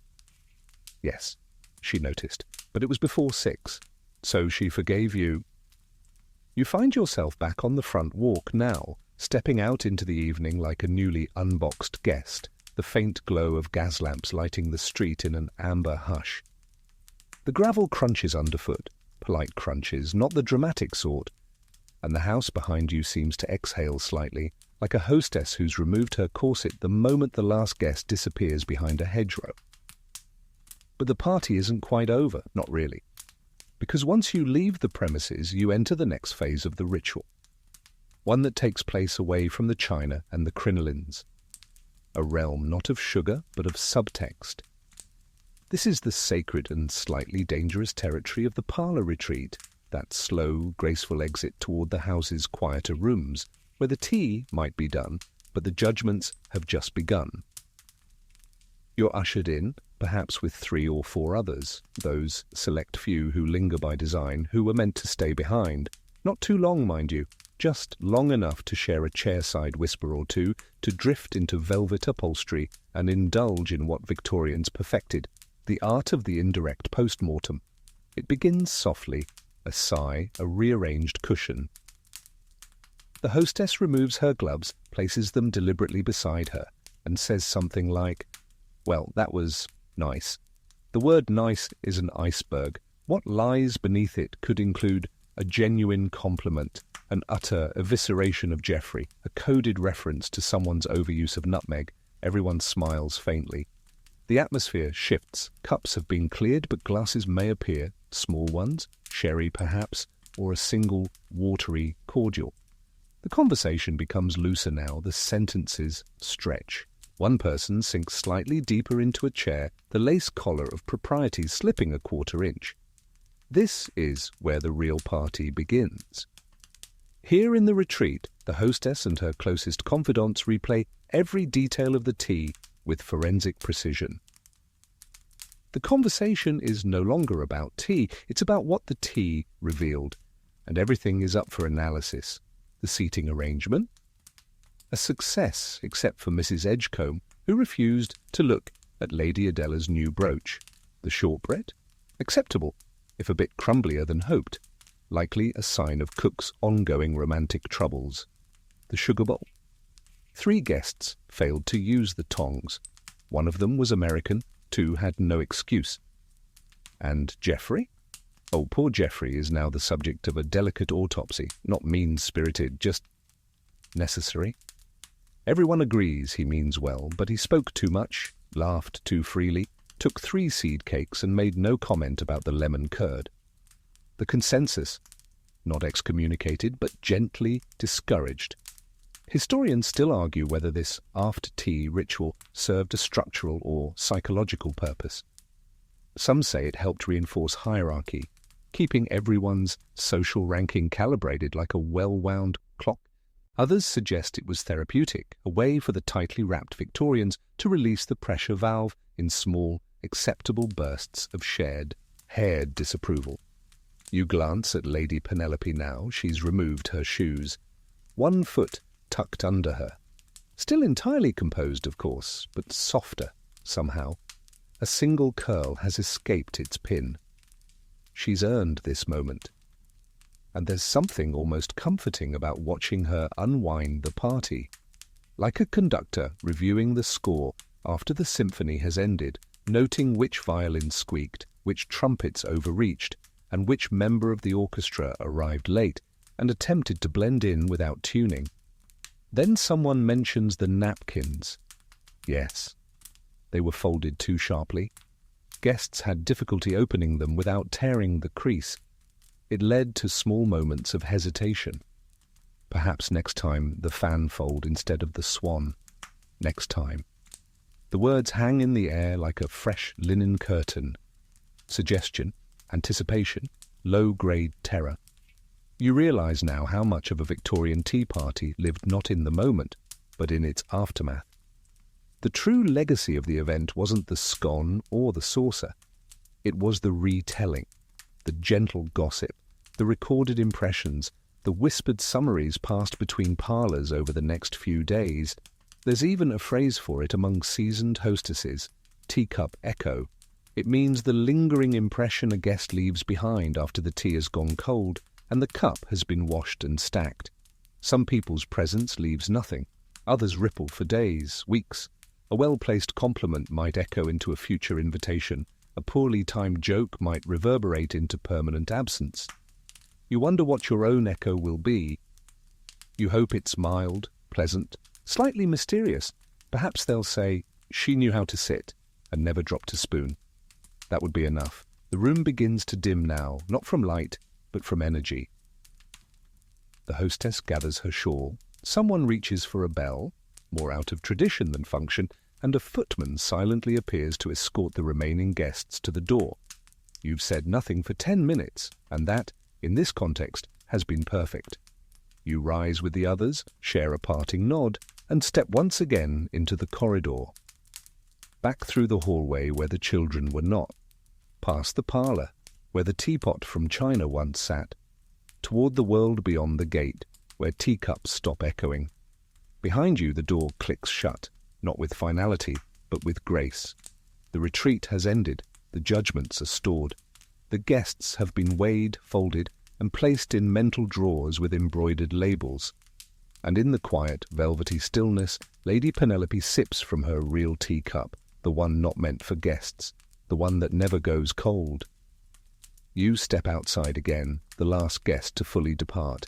The the world dimming now not just with the hour, but with the soft conclusion of performance. The garden is quieter than ever, neither welcoming nor dismissive, merely done. But there's one last detail still echoing in your memory, like a sneeze that was stifled in a lace glove. That teacup accident, because no Victorian tea party passed entirely without incident, not even this one, and certainly not that moment earlier, when a tremble, a slip, and a badly timed elbow sent a bone china cup, Royal Worcester, if memory serves, spinning delicately off the edge of the tray and into a crash that rang through the garden like judgment itself. Of course no one screamed, this wasn't France, but all conversation halted, just for a heartbeat, a single, deafening teacup heartbeat. And in that moment, the host, the guests, and even the silver sugar spoon experienced what could only be described as a collective bracing. There were rules for such moments, you see, not written, never discussed, but followed as surely as the North Star. Rule 1. No one looks directly at the broken cup. One must acknowledge the sound, yes, but with the facial expression one might reserve for distant thunder or a neighbour's embarrassing dog. Lady Penelope's glance had swept softly past the broken porcelain, never on it. Perfection. Rule 2. The guest responsible must never apologize more than once. To do so would suggest that their clumsiness had mattered, that it had changed the course of the afternoon. A single murmured, "Oh dear," perhaps with a hand gently lifted as though to coax the broken pieces back into place, was all that was permitted. You remember who it was now? Mrs. Culpeper, a sweet woman with an unfortunate left hand and a well-meaning soul. Her spoon had dipped too deep, her saucer had slipped on a napkin, and her eyes, bless them, had widened for just a second too long, but she'd recovered well. Pressed her lips together, lowered her hand, murmured, "How clumsy of me," and then resumed her discussion on azaleas. The conversation had creaked into motion again like a carriage on damp cobblestones. Geoffrey laughed too loudly. Lady Adela offered a distraction about rhubarb cultivars, and a maid arrived, silent as midnight, to remove the shards with a cloth so thick it muffled any trace of guilt. But make no mistake, the incident was recorded, not in speech, but in gesture.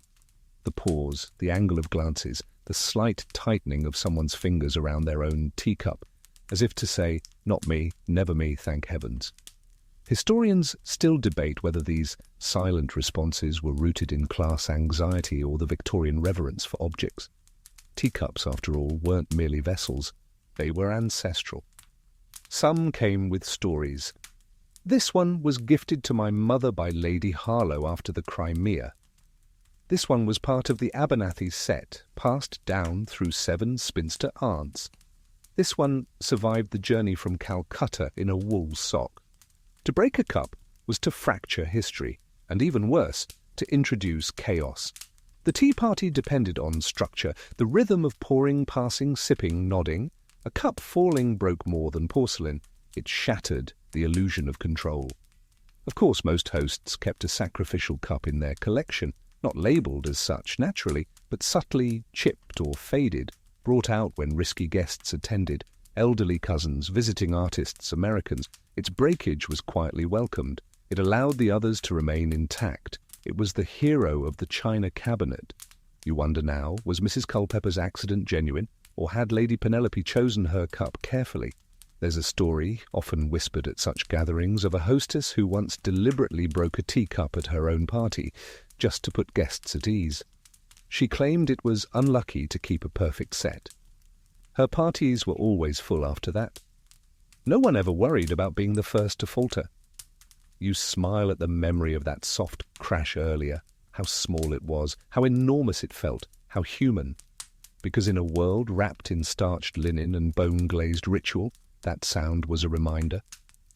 We're all just guests here, balancing cups with hands that sometimes tremble, trying not to spill. You pass the window now and catch a glimpse of the sideboard inside, stacked anew with perfect cups. The broken one, you know, has already been replaced, perhaps not in spirit, but certainly in porcelain, and so the illusion endures. Next week's tea will go on. Different guests, different gossip. Same fragile silence. And somewhere in the kitchen drawer, a shard of Mrs. Culpepper's cup will remain, wrapped in cloth, not forgotten, just gently excluded. Because not every break needs gluing. Some things are better left understood. You reach the corner of the estate now, the stone path giving way to flagstone again, and ahead of you waits the last part of the tea party visible to the world outside. The seating pavilion. A simple structure, just a few wicker chairs, a striped awning, and a view of the hedgerows. Empty now, but earlier, a hub of complex logistics so dense it could have brought down lesser governments, because in the Victorian Tea Party, few things were as fraught with peril, politics, and polite panic as weather-dependent seating. You step under the awning, the canvas above fluttering faintly, and gaze out over the garden. This area had been the setting for a small scandal earlier, a sudden gust, a tilted parasol, and a tart that took flight like a pastry possessed. The seating, you realize, had not been entirely dry, and therein lies the problem. In Victorian society, hosting an outdoor tea party was the equivalent of placing your reputation in the hands of atmospheric whim. A sunny sky meant good fortune, strategic smugness, and bragging rights for the next 3 luncheons. A light drizzle? Catastrophe. Historians still argue whether the obsession with outdoor tea parties was born from a romanticization of country living, or simply because all the parlours began to smell faintly of boiled upholstery after a while. Either way, the garden became the stage, and the chairs, the props that could make or ruin the act. There were layers to it. Wicker was stylish, but squeaked when damp. Wooden benches looked rustic, but gave splinters, and were viewed by some as anti-intellectual. Iron seating was for those who didn't value the back of their knees. Upholstered furniture, brought outside? Brave, potentially insane. Usually French, but regardless of the material, placement was everything. Too close to the rose bushes? Pollen in the sugar bowl. Too near the trellis? You'd spend the afternoon with a bee named Harold investigating your bonnet. Directly beneath a tree? Shade, yes, but also the endless risk of something wet, green, and mysterious landing in your tea. The host's job was to balance comfort with contingency, elegance with escape routes, and so came the era of the backup pavilion, a second seating area prepared in case of sudden wind, too much sun, or the damp. This space, known euphemistically as the shaded corner, was rarely used but always ready. Lady Penelope had one. You remember eyeing it now, tucked behind the west hedgerow, blankets folded, chairs tilted against the wall to discourage nesting. It was never spoken of, but everyone knew. A silent pact. If the wind shifts, we relocate. No complaints, no commentary. We fold the scene inward like a paper swan and begin again. But shifting locations had consequences. Some guests saw it as a loss of prestige. If you were moved from the sunlit lawn to the shaded corner, was it a weather concern, or a sign you'd said too much about the Queen's ankles? This led to the development of the transitional seat, a middle ground position, half sheltered, half exposed, given to guests the hostess was unsure about. A diplomatic purgatory. Warm enough for gratitude, cool enough to signal that we're still deciding about you. And then there was the issue of footwear. Grass and moisture do not favour satin shoes. One ill-placed step, and your entire lower leg could be rendered socially untouchable. Guests frequently spent more time surveying their route to the table than discussing the table itself. You think back now to the woman who had paused near the stepping stones earlier, debating whether to cross. Her parasol dipped, her jaw tightened. In the end, she was escorted by a junior footman using a folded shawl as a bridge. Such heroism rarely makes the history books, but most of all, weather seating created anxiety, not about the rain itself, but about the optics of the rain. If it drizzled, what then? To continue the party outdoors was to display grit, Britishness, and potentially ruin your best tablecloth. To retreat indoors was to concede defeat, and possibly signal that you lack the resources to host properly. The middle path? Pretend it's not raining. distribute umbrellas, serve everything slightly faster, and never, never comment on the sky. The phrase "it's only a mist" became a mantra, a spiritual shield. You smile now as you glance up at the empty pavilion chairs. They look innocent enough, but you know what they've endured. The cushion fluffs, the rearranging, the constant negotiation of guest height, proximity, and likelihood to spill things. Each seat had meaning, each arrangement was a map of social currents. Lady Penelope, for instance, had placed Lady Adela with her back to the wind, a gesture of respect. She'd positioned Geoffrey at the table's far edge, near the hedge. Protection?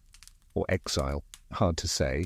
You now take a seat yourself, just for a moment, on one of the remaining wicker chairs.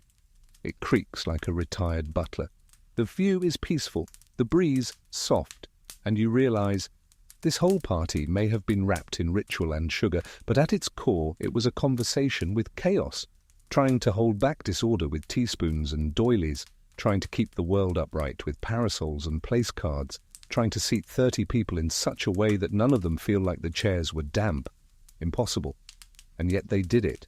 Again and again. You lean back and let the dusk fall around you. This was never about tea. It was about grace, under pressure, under clouds, under scrutiny. And somehow, despite the wind, the damp, and Geoffrey, they pulled it off. Evening settles over the garden like a shawl drawn over tired shoulders. The laughter, the tapping spoons, the soft scandals, they've all dissolved into dusk. Only the furniture remains now, and perhaps one last act of quiet absurdity before the party's spirit fully exhaled. Debating Earl Grey. You smile as the memory returns. It happened somewhere between the second slice of seed cake and the third glance at the clock, a moment of civil unrest, whispered beneath the scent of bergamot. It began innocently enough. Someone remarked, "The blend today is rather floral."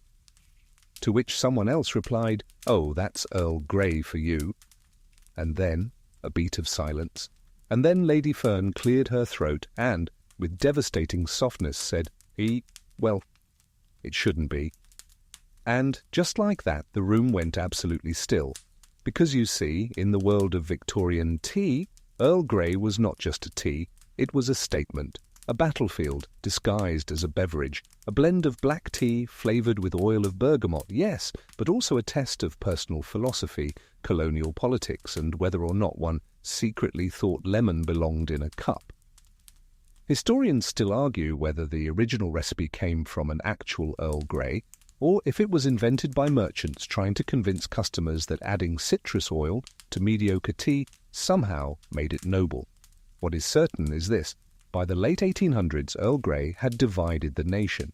There were those who believed it refined, delicate, refreshing, and there were those who believed it pretentious, too scented, a floral attack masquerading as sophistication. You recall the looks exchanged at the table. The pro-Earl Grey faction smiled faintly as though floating on a breeze of citrus. The anti-Earl Grey party stiffened slightly as though someone had waved a lavender sachet too near their sandwich. Lady Winifred, of course, said nothing. But she did lower her cup slowly and place it on the saucer with a sound so precise it might as well have been a gavel. There were murmurs.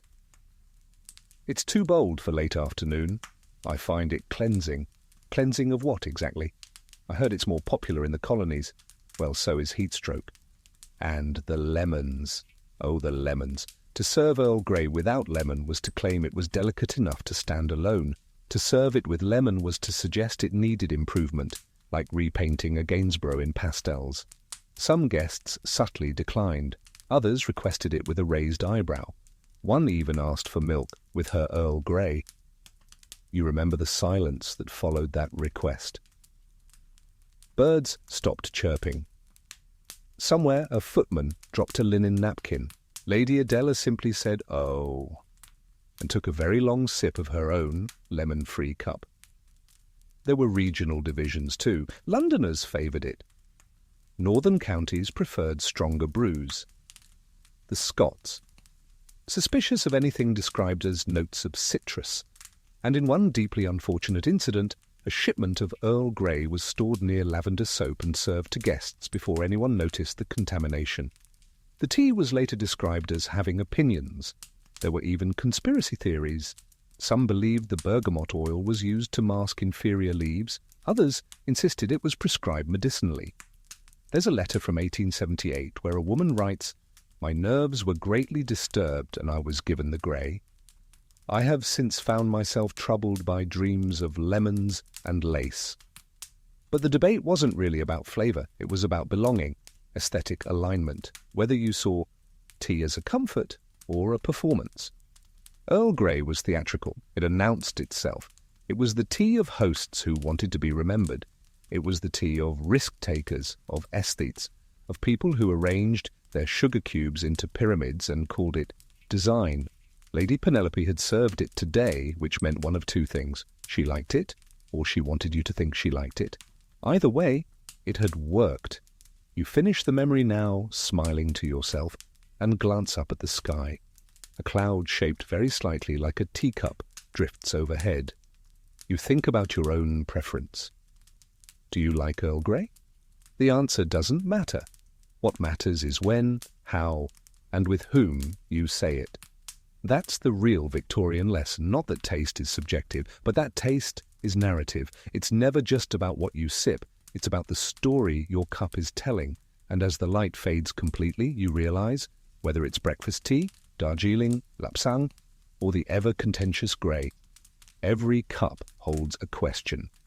Every sip reveals a little more than you intended. You find your way back toward the servants' gate now, the path winding gently through the fading perfume of fallen petals and late summer stillness. The party's public performance is long over, but behind the scenes, it's only just begun to unravel.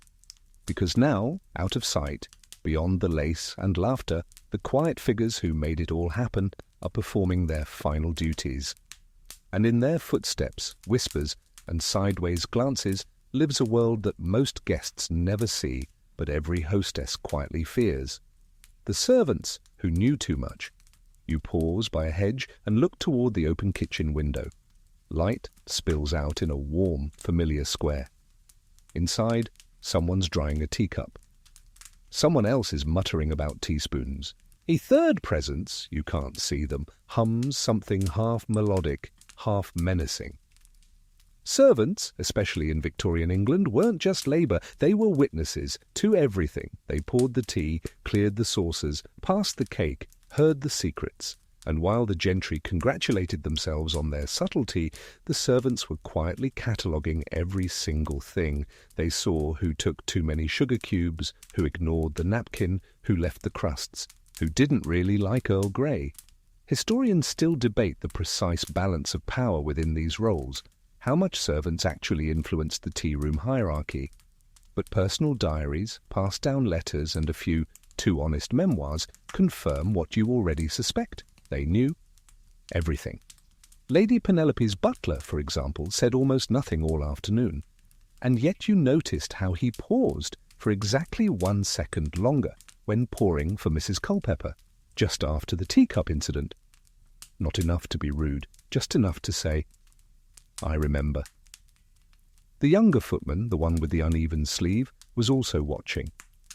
You saw him adjust a saucer after Geoffrey's fourth biscuit, placing it just a little further away. A gentle boundary, a suggestion. They didn't speak the language of tea, they enforced it, with movements, with silence, with perfect memory, and at the end of the party they gathered in the back kitchen, not just to clean, but to debrief. Oh yes, there's always a debrief.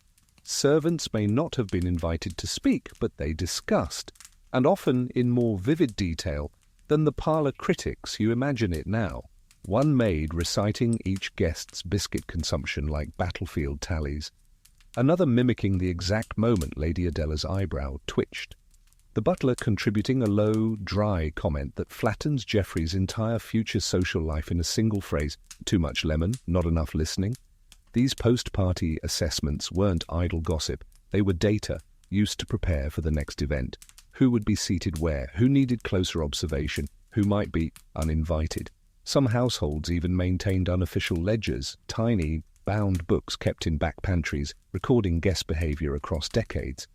Imagine being summed up in 5 words and boxed into history as too loud, dropped cake, re-invited.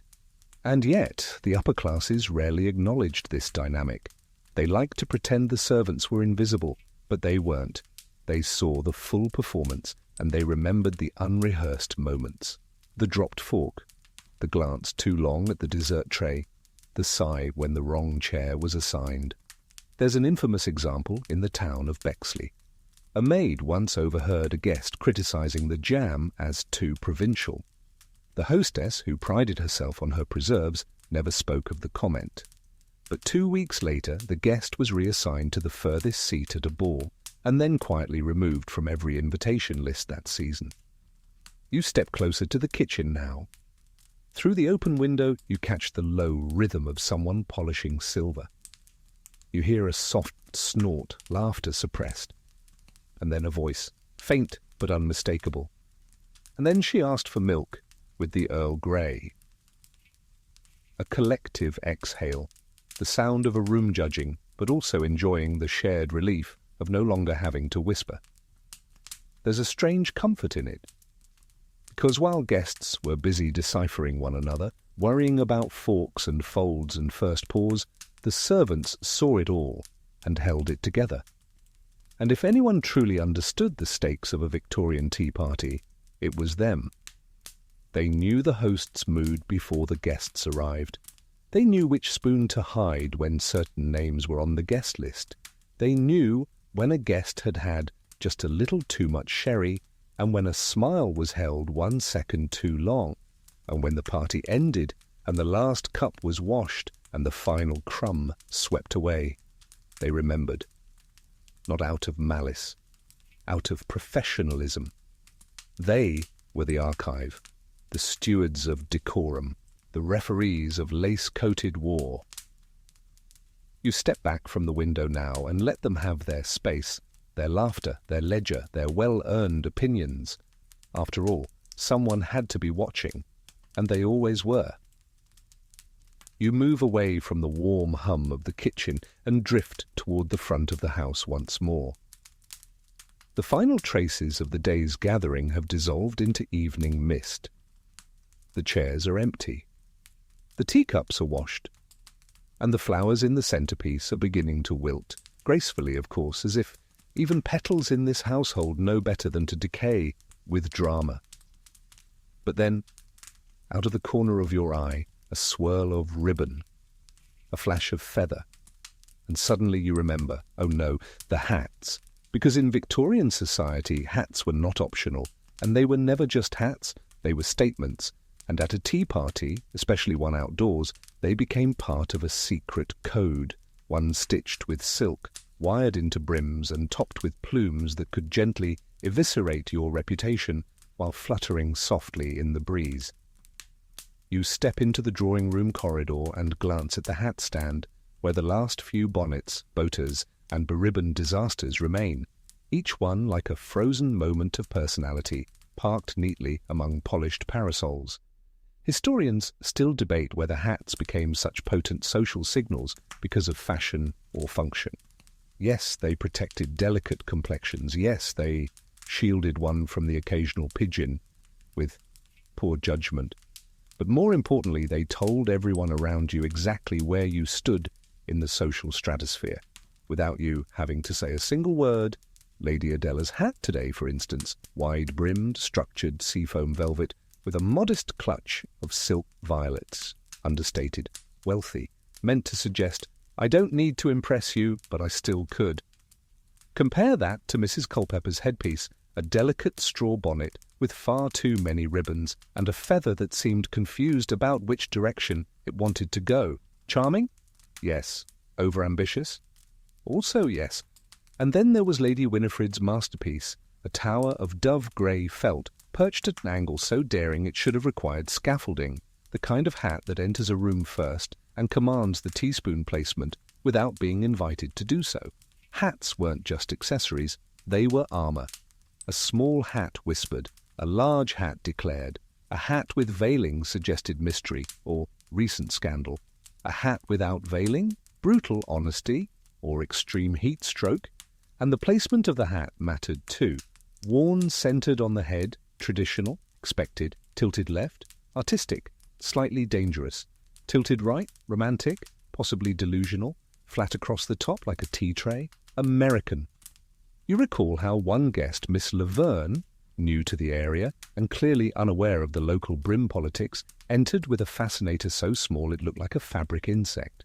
The room took in her arrival with the silence normally reserved for news of an inheritance dispute. And then conversation resumed, slightly more cautious, slightly more pitying. Because wearing the wrong hat to a tea party wasn't just a fashion error, it was a philosophical misstep. It suggested you didn't understand, didn't feel the rhythm of social theatre, that you'd shown up to the opera in trousers made of optimism and ignorance. Some hostesses tried to help their guests. They left hints on the invitation. In the garden, weather permitting, shading advised, which translated roughly to, if your hat does not rival a peacock, I cannot help you. Lady Penelope, however, did not send such hints. She expected guests to know, to arrive calibrated, to understand that a tea party was not just served, it was worn. Of course, this led to competitive escalation. One year, Lady Maviston arrived with a hat shaped like a carousel. Actual movement. Tiny papier-mâché horses. It was controversial. Another guest once wore a hat so wide it required 2 seats at the table and was registered as a minor architectural feature by the village council. And yet, despite all this plumage and preening, the very best hats were the ones that told the truth. About ambition, about alliances, about mood. You could spot a woman nursing heartbreak by the sudden appearance of black netting. You could detect a hopeful proposal by the newness of someone's trimmings. You could even guess someone's political leanings based on their feather angle. Historians are still unclear why this correlation existed, but it absolutely did. And when a guest removed her hat before tea was over, that was serious. It meant she was about to say something she couldn't take back. She was signalling an alliance shift. Or, most dangerously, she had decided she no longer cared what anyone thought. You glance back at the hat stand now, just 3 left. You can still picture their wearers, one too loud, one too cautious, one who pretended not to watch but saw everything. And like the teacups, like the napkins, like the tongs, they all played their part. You tip your head slightly as if to remove your own imaginary hat. You give it the soft courtesy it deserves, because at a Victorian tea party, when everything else failed, conversation, cake, reputation, your hat still stood for something. And on the rare chance that it didn't, well, at least it provided shade.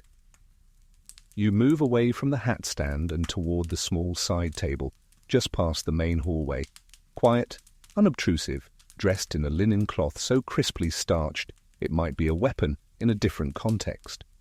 On it rests a familiar sight, a delicate, 3-tiered cake stand. Empty now, but earlier it had been full, layered, stacked, brimming with sugar, judgment, and secret meanings.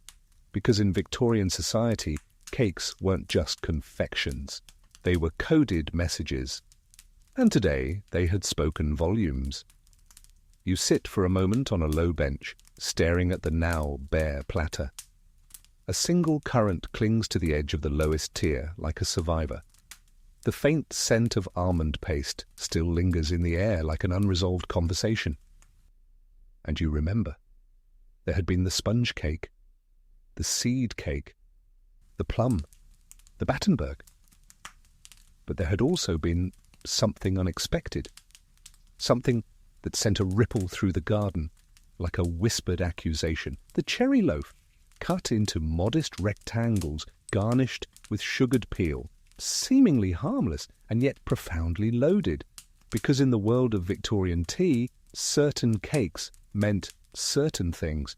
To serve a Victoria sponge was to say, I uphold tradition, I am anchored in monarchy, my pantry is well ventilated.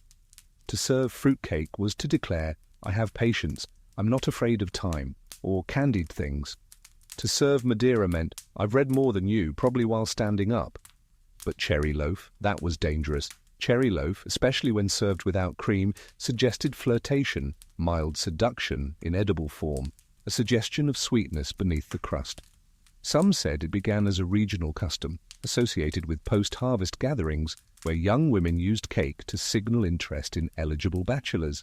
Others say it was simply that the red of the cherries looked like temptation, and Victorians were always half convinced their desserts were trying to corrupt them.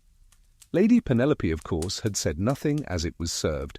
She merely raised one brow slightly when the footman set it down, which meant, "I know what I've done, and I'm curious to see what happens next." You remember who took a slice? Lady Adela? Mr. Crowley? Miss Laverne hesitated, then declined. Geoffrey, unaware of the implications, ate too. There had also been the lemon drizzle, a sharp choice.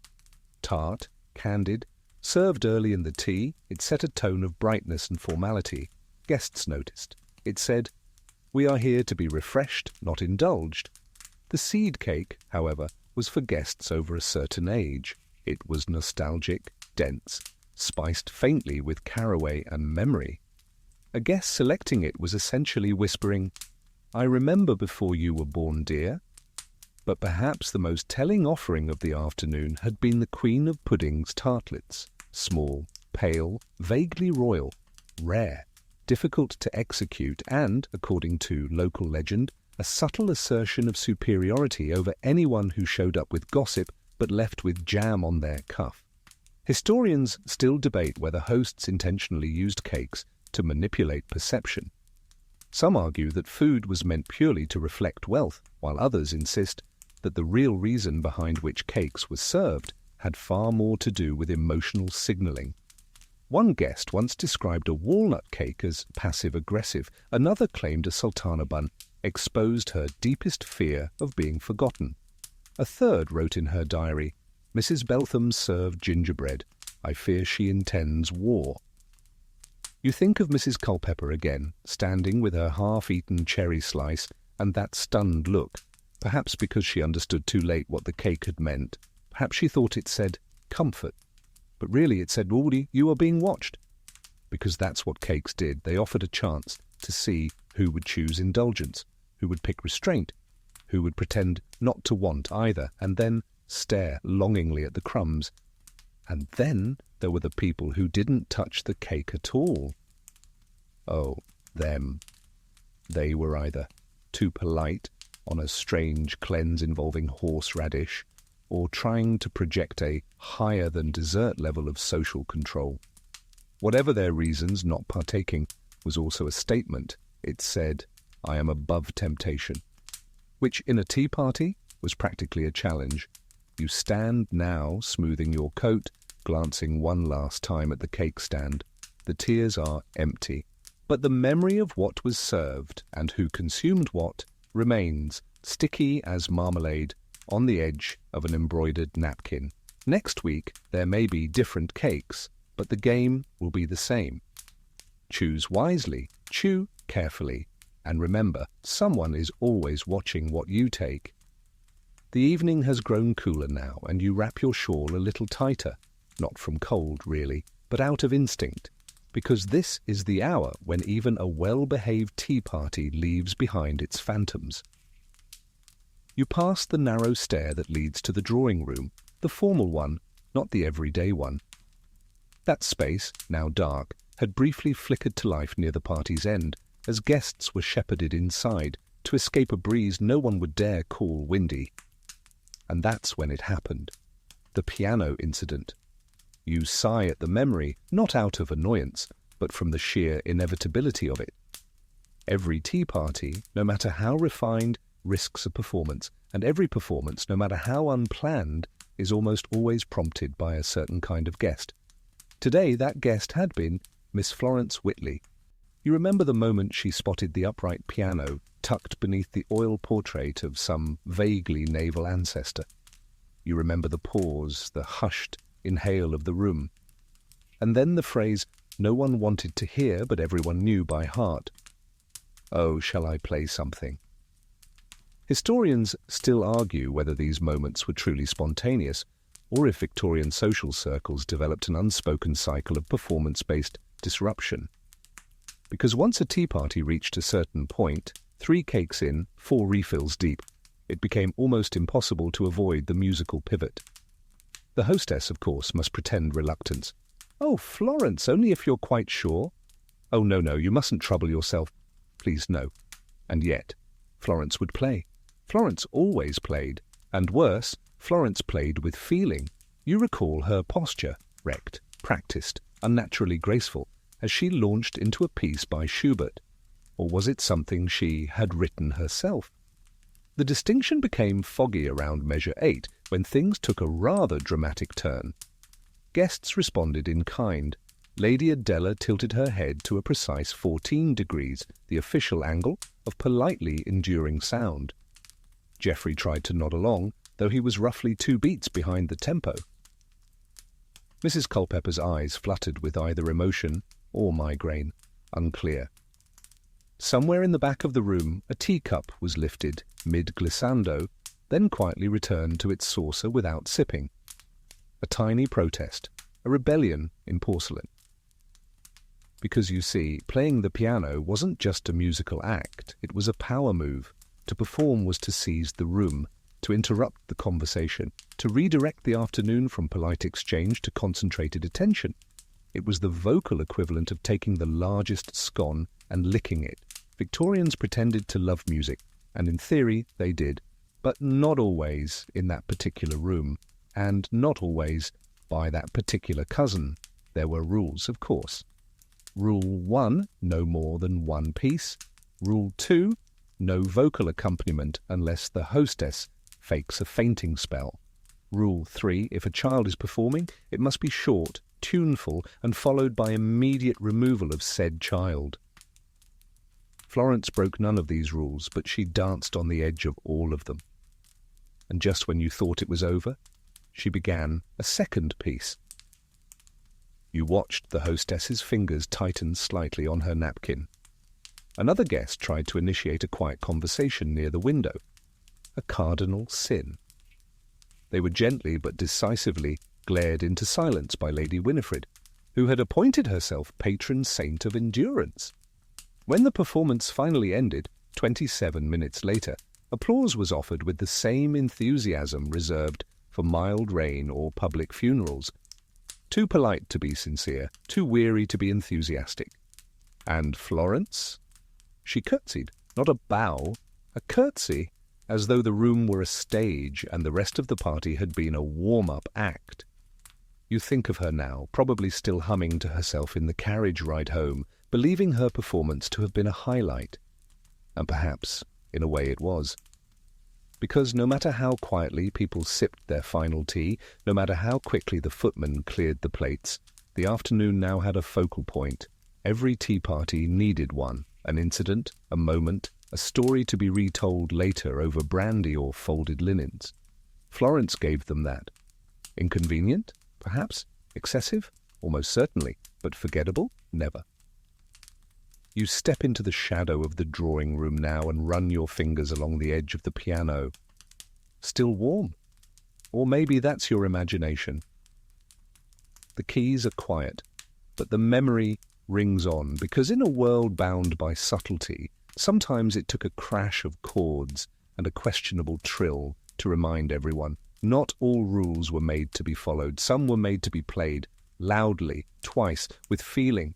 You drift back into the corridor, past the last flickers of candlelight and soft clinks of the staff finishing their duties. There's a hush now, thicker than silence, as though even the house has begun to close its eyes. But one last detail catches your attention, tucked quietly on a walnut sideboard beneath an oval mirror framed in tarnished gold. The guest book, of course. You'd almost forgotten. You step closer. Its cover is burgundy velvet, embossed with a floral border and just the faintest hint of gilt lettering. Visitors of distinction. You smile at that, it's a bit much. But then again, wasn't everything?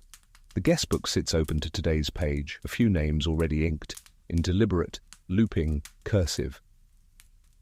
Each signature a performance, one final flourish before stepping back into the world. But more than that, this book is a quiet archive of tea parties past, each line a breadcrumb of who was seen, who was missed, and who perhaps wasn't invited again. Because you see, the guest book wasn't just a register, it was a ledger of allegiance. Historians still debate whether hostesses studied these books for social patterns or simply out of idle pride. But entries weren't casual, not in the least. Guests wrote with great care, some angling for poetry, others for brevity, and all of them weighed down by the knowledge that the hostess would most certainly be reading each line closely. Take, for example, Lady Adela's typical entry. A most restorative afternoon in the company of excellent taste. No specifics, no names, pure diplomacy. Then there's Mrs. Culpepper, who always adds something passive-aggressively sincere, like, how brave to serve cherry loaf in September, bold even. You spot today's entry from Florence. Music, laughter, and moments of transcendence. I shall cherish them all. Moments of transcendence.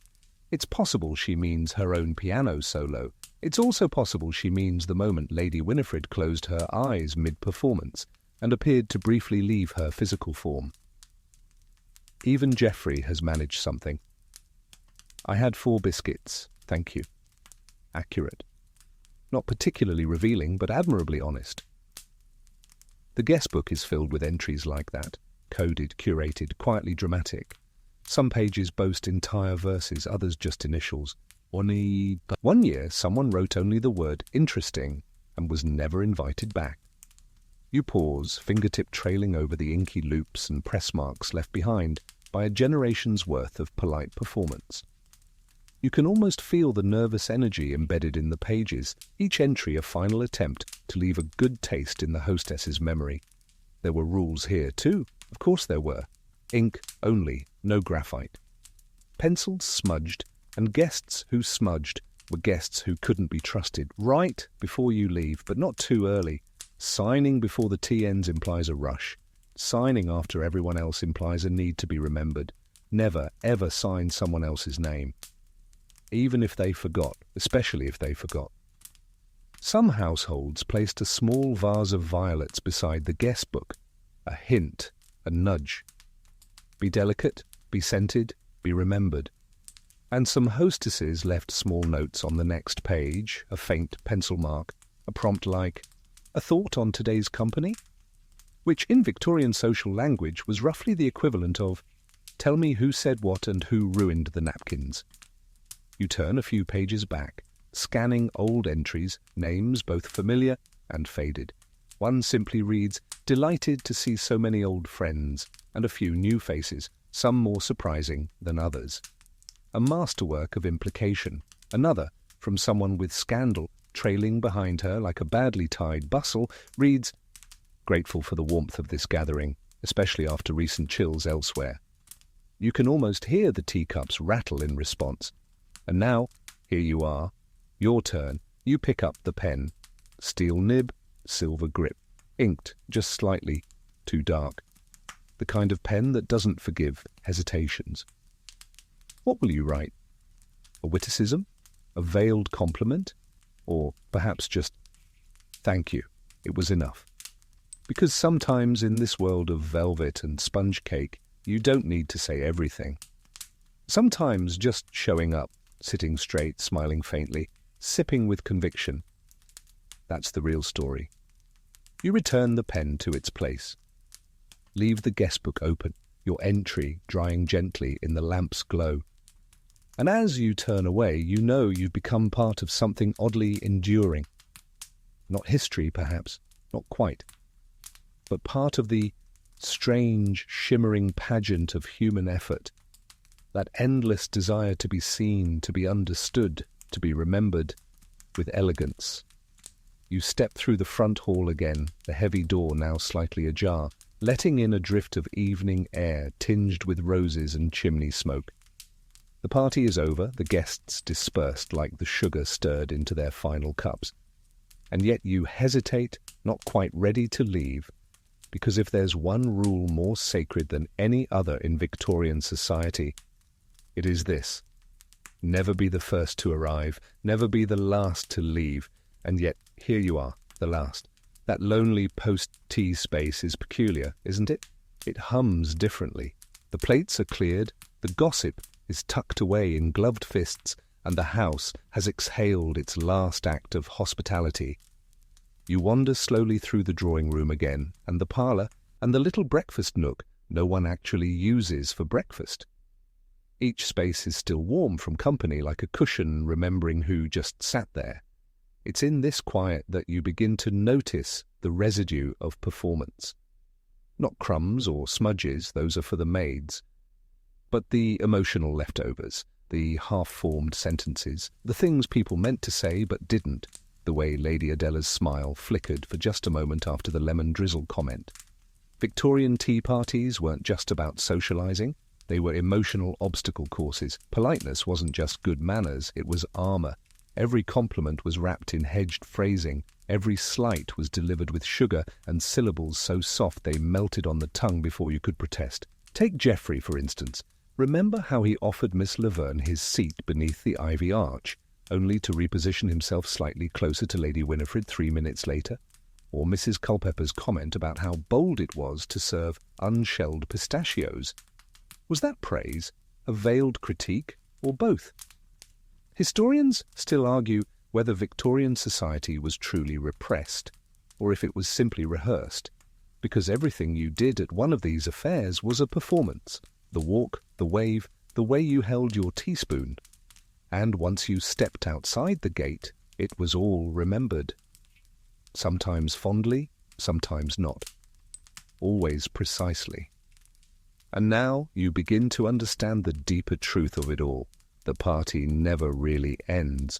Not here, not in houses like this, where legacy matters more than dessert, and the sound of a slightly misaligned teacup could echo into next season's invitations.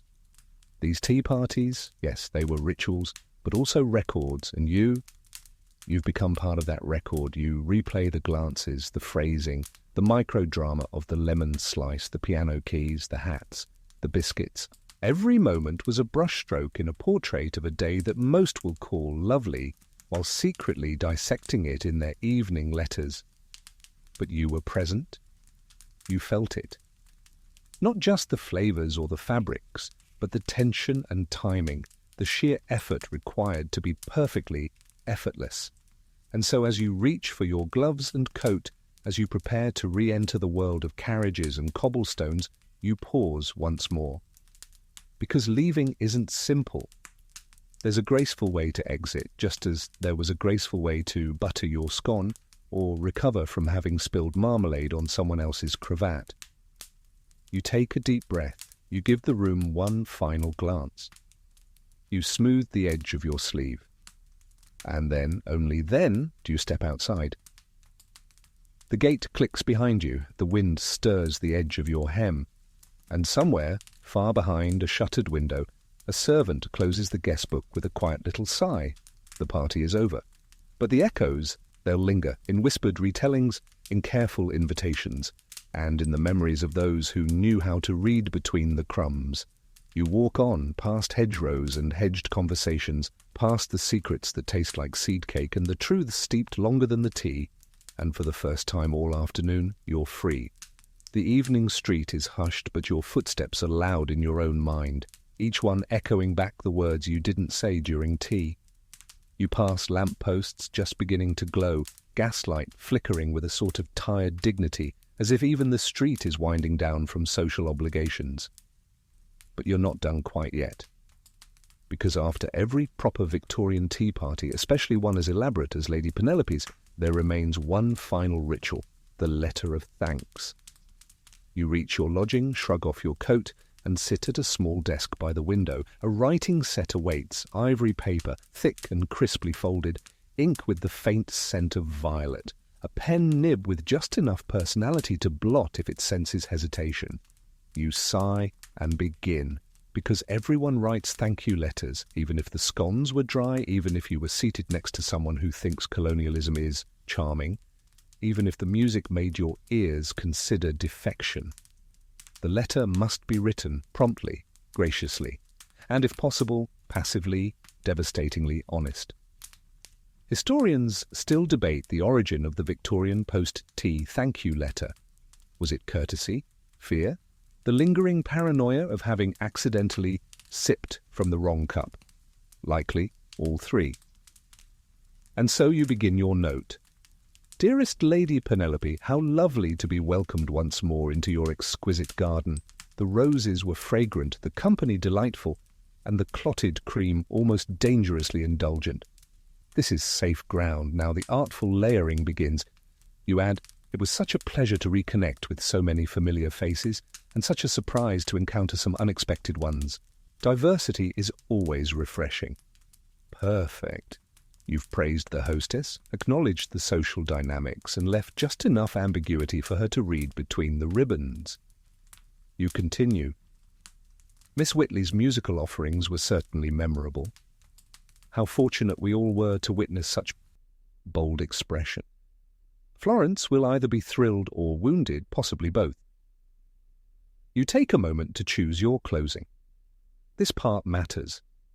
Too warm and you imply dependence, too brief and you suggest resentment. But if you hit the sweet spot, you convey grace, poise, and just a whisper of dominance. With deepest thanks for your hospitality and warmest regards to your housekeeper, whose lemon drizzle continues to haunt my dreams. Signed, sealed, perfectly pitched. You place the letter in its envelope, select a pale blue sealing wax, calm, approachable, slightly mysterious, and press your signet, just a little crooked, so it looks humble. Then comes the best part, the postscript. Ah yes, the PS, a tiny legal loophole for your real opinion. You scribble, P.S. Do let me know how Mrs. Culpepper's sleeve turned out. I do hope the marmalade comes out of lace. And there it is, precision, subtlety, surgical social commentary in 11 words. You lean back, satisfied. The letter is not just thanks, it's a message, one that tells the hostess you noticed, remembered, and chose to respond in ink, rather than gossip. These letters often outlived the parties themselves. Some were kept in drawers for years. Others were read aloud at breakfast the next day and analysed like sacred texts. Some caused rifts that lasted decades. Others formed alliances more binding than any church handshake. You remember once hearing of a letter so expertly passive-aggressive it was taught in a ladies' academy as a rhetorical model. Another was so effusive it triggered a secondary invitation to the wrong cousin's funeral. You suspect Lady Penelope receives dozens like this. She will read them all. She will sip something stronger than tea. She will nod, smile, perhaps raise one finely plucked brow. And she will remember, because thank you letters are not gratitude, they're chess moves. On stationery, you place your letter beside your bag, ready for the morning post.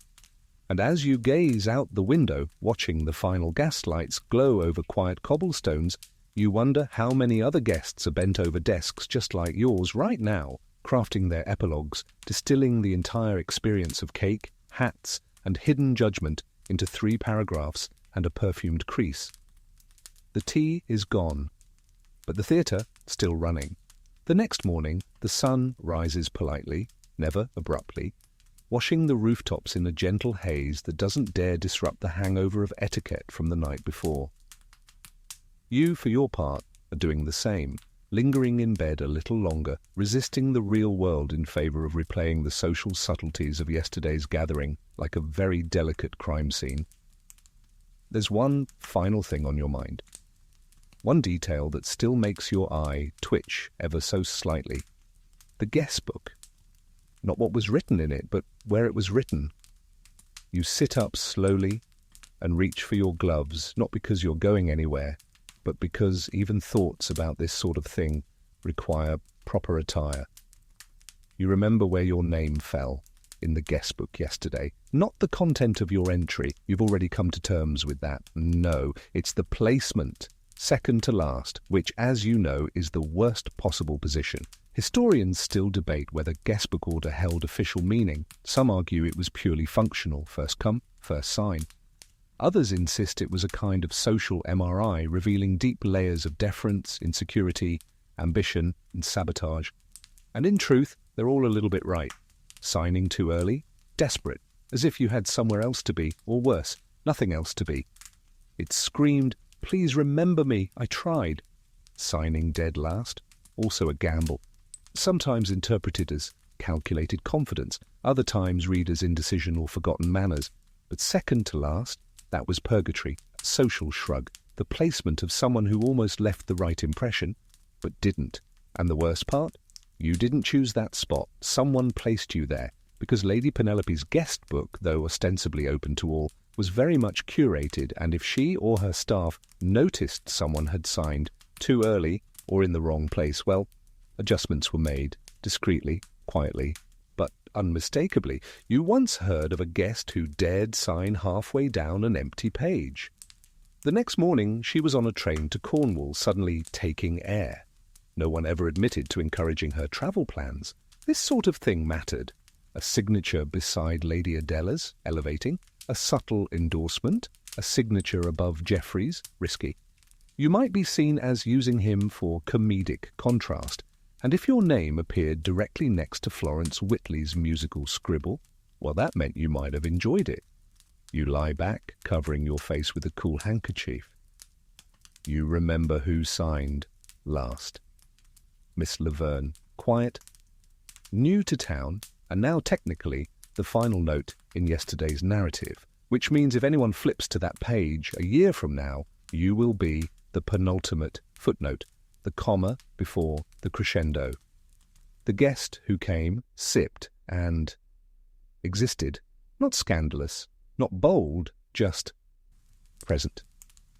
You sit up again, now frustrated, not with yourself, but with the structure of it all. Why did it matter so much? Who cared if you signed second to last? Then you remember, Lady Penelope cares. And if Lady Penelope cares, then everyone cares. This is the nature of the thing, not vanity, but legacy. In a world where every interaction is measured in syllables and sources, where your teacup angle is a declaration, and your sponge cake preference a manifesto, the guest book is your epitaph. And like all good epitaphs, it must be brief, beautifully phrased, and ideally better than the person below you. You wonder if Miss Laverne knew, if she looked at your name and saw an opportunity, if she hovered over the inkwell thinking, this is my chance to be the finale. You glance over at your writing desk, too late to rewrite yesterday's entry, but not too late to plan for the next, because there will be another tea party, another guest book, another page of names, each one jostling for space, grace, and implication. Next time you tell yourself you'll sign fifth.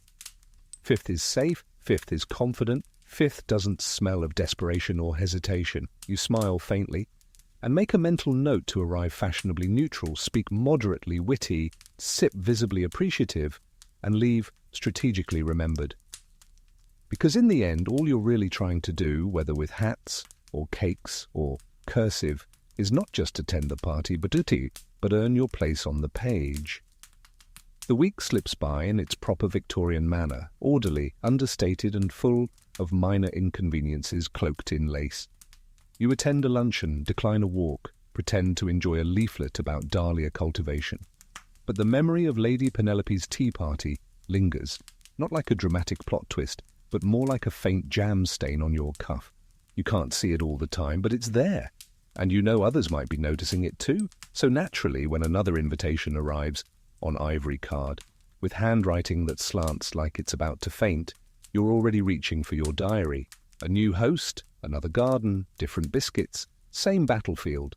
You begin preparing immediately, not your outfit, please, that's already sorted, but your talking points, because Victorian tea parties weren't places where you simply showed up and chatted. No, they were verbal duels served on doilies.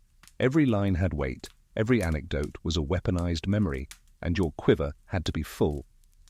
You start assembling your mental arsenal. A recent neutral scandal, preferably involving someone's uncle and a mislabeled trunk. A humorous mishap involving bees and a bonnet, always a crowd pleaser. One opinion on umbrellas that sounds personal but isn't divisive. A compliment about a mutual acquaintance that sounds warm but actually isn't. And, most importantly, an update on Florence, because Florence, bless her audacity, has now become content. People are still discussing the piano performance. Was it Schubert or sabotage? Was the second piece really necessary? Did Geoffrey fall asleep, or was he just deeply contemplating the upholstery?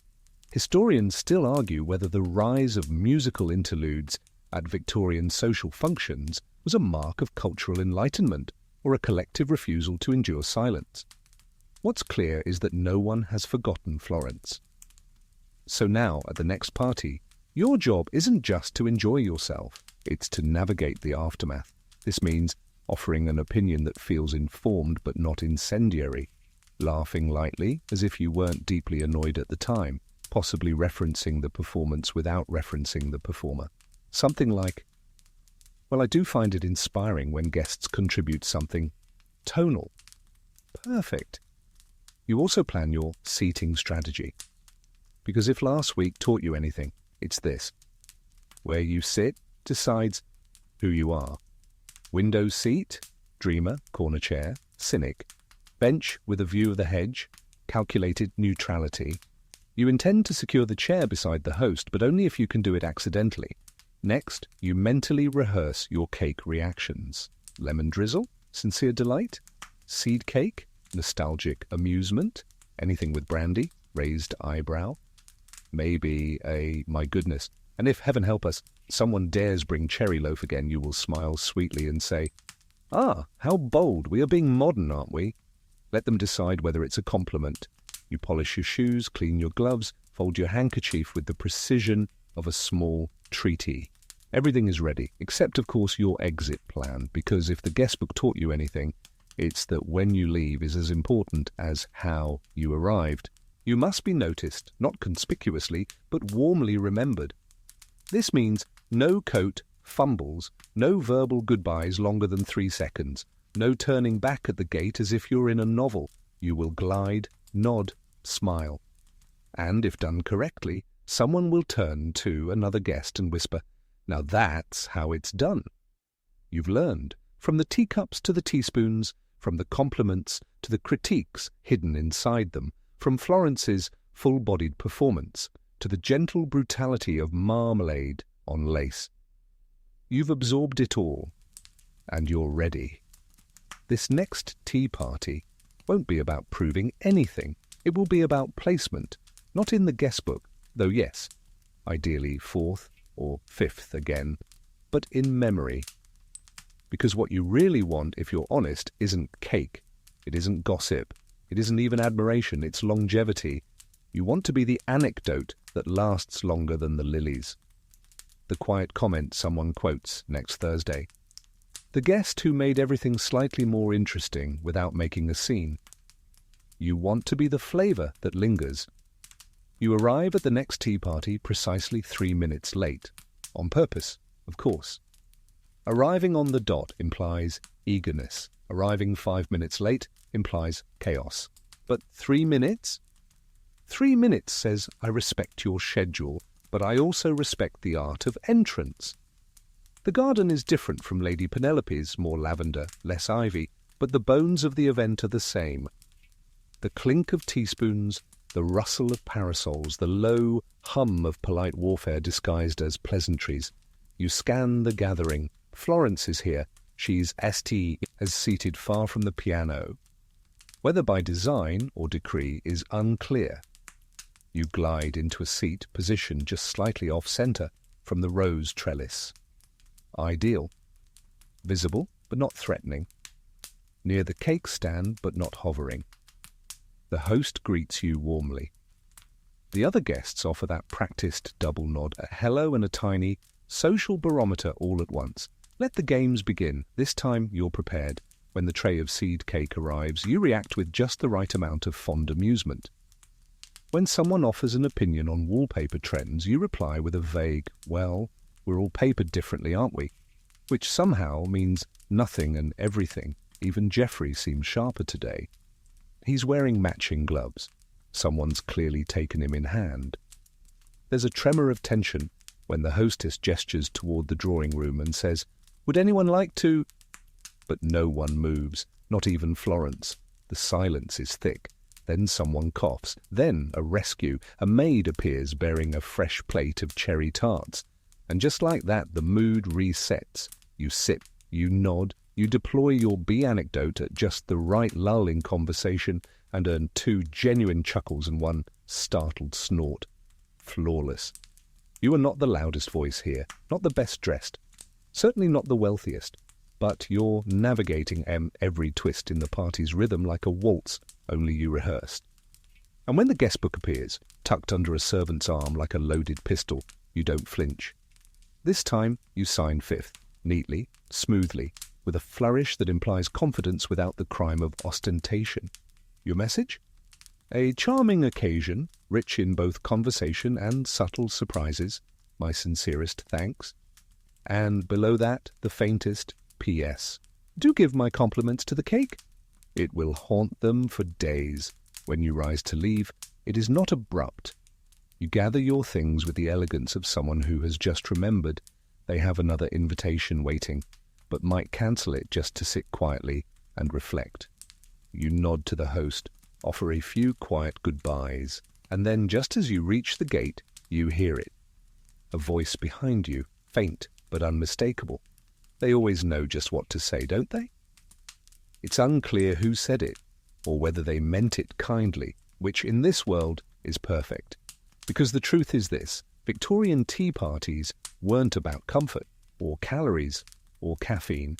They were about control, mastering the chaos beneath the lace, balancing the sweetness of jam with the bitterness of unspoken rivalry, finding your place not on the guest list but in memory. You step into the carriage, close the door, and exhale. You did it. You survived, and not just survived, you lingered, like a well-steeped pot of Darjeeling left warming on a low flame, ready, always, for the next cup. The ride home is gentle. The wheels roll in rhythmic lull over cobbled streets, softened by the settling dusk. You lean back against the velvet cushion, the day folding up around you like the closing of a heavy curtain. No more questions. No more cake. Only the quiet hum of wheels. The scent of lavender from your sleeve. The softest creak of leather gloves as you flex your fingers once, then let them rest. Let your shoulders loosen. Let the lace of your thoughts untangle. Everything is done, every phrase spoken, every glance returned or carefully dodged. The social calculus has been solved, at least until next week, and for now that is enough. You picture the garden one last time, dew collecting on petals that only hours ago shaded whispered confessions and sideways compliments. You remember the glint of the silver tongs, the way they caught the sun, the hush that followed each poured cup. It all fades gently. Not forgotten, just softened, like footprints in dry grass. Your eyelids grow heavy now. The hum of the world dulls to something warm and woolen. The names, the cakes, the glances, all blur into a fog of well-dressed memory. Let them drift. Let it all go quiet. You were there. You played your part. And now you rest. No more guest books. No more signatures. Only stillness. Only sleep.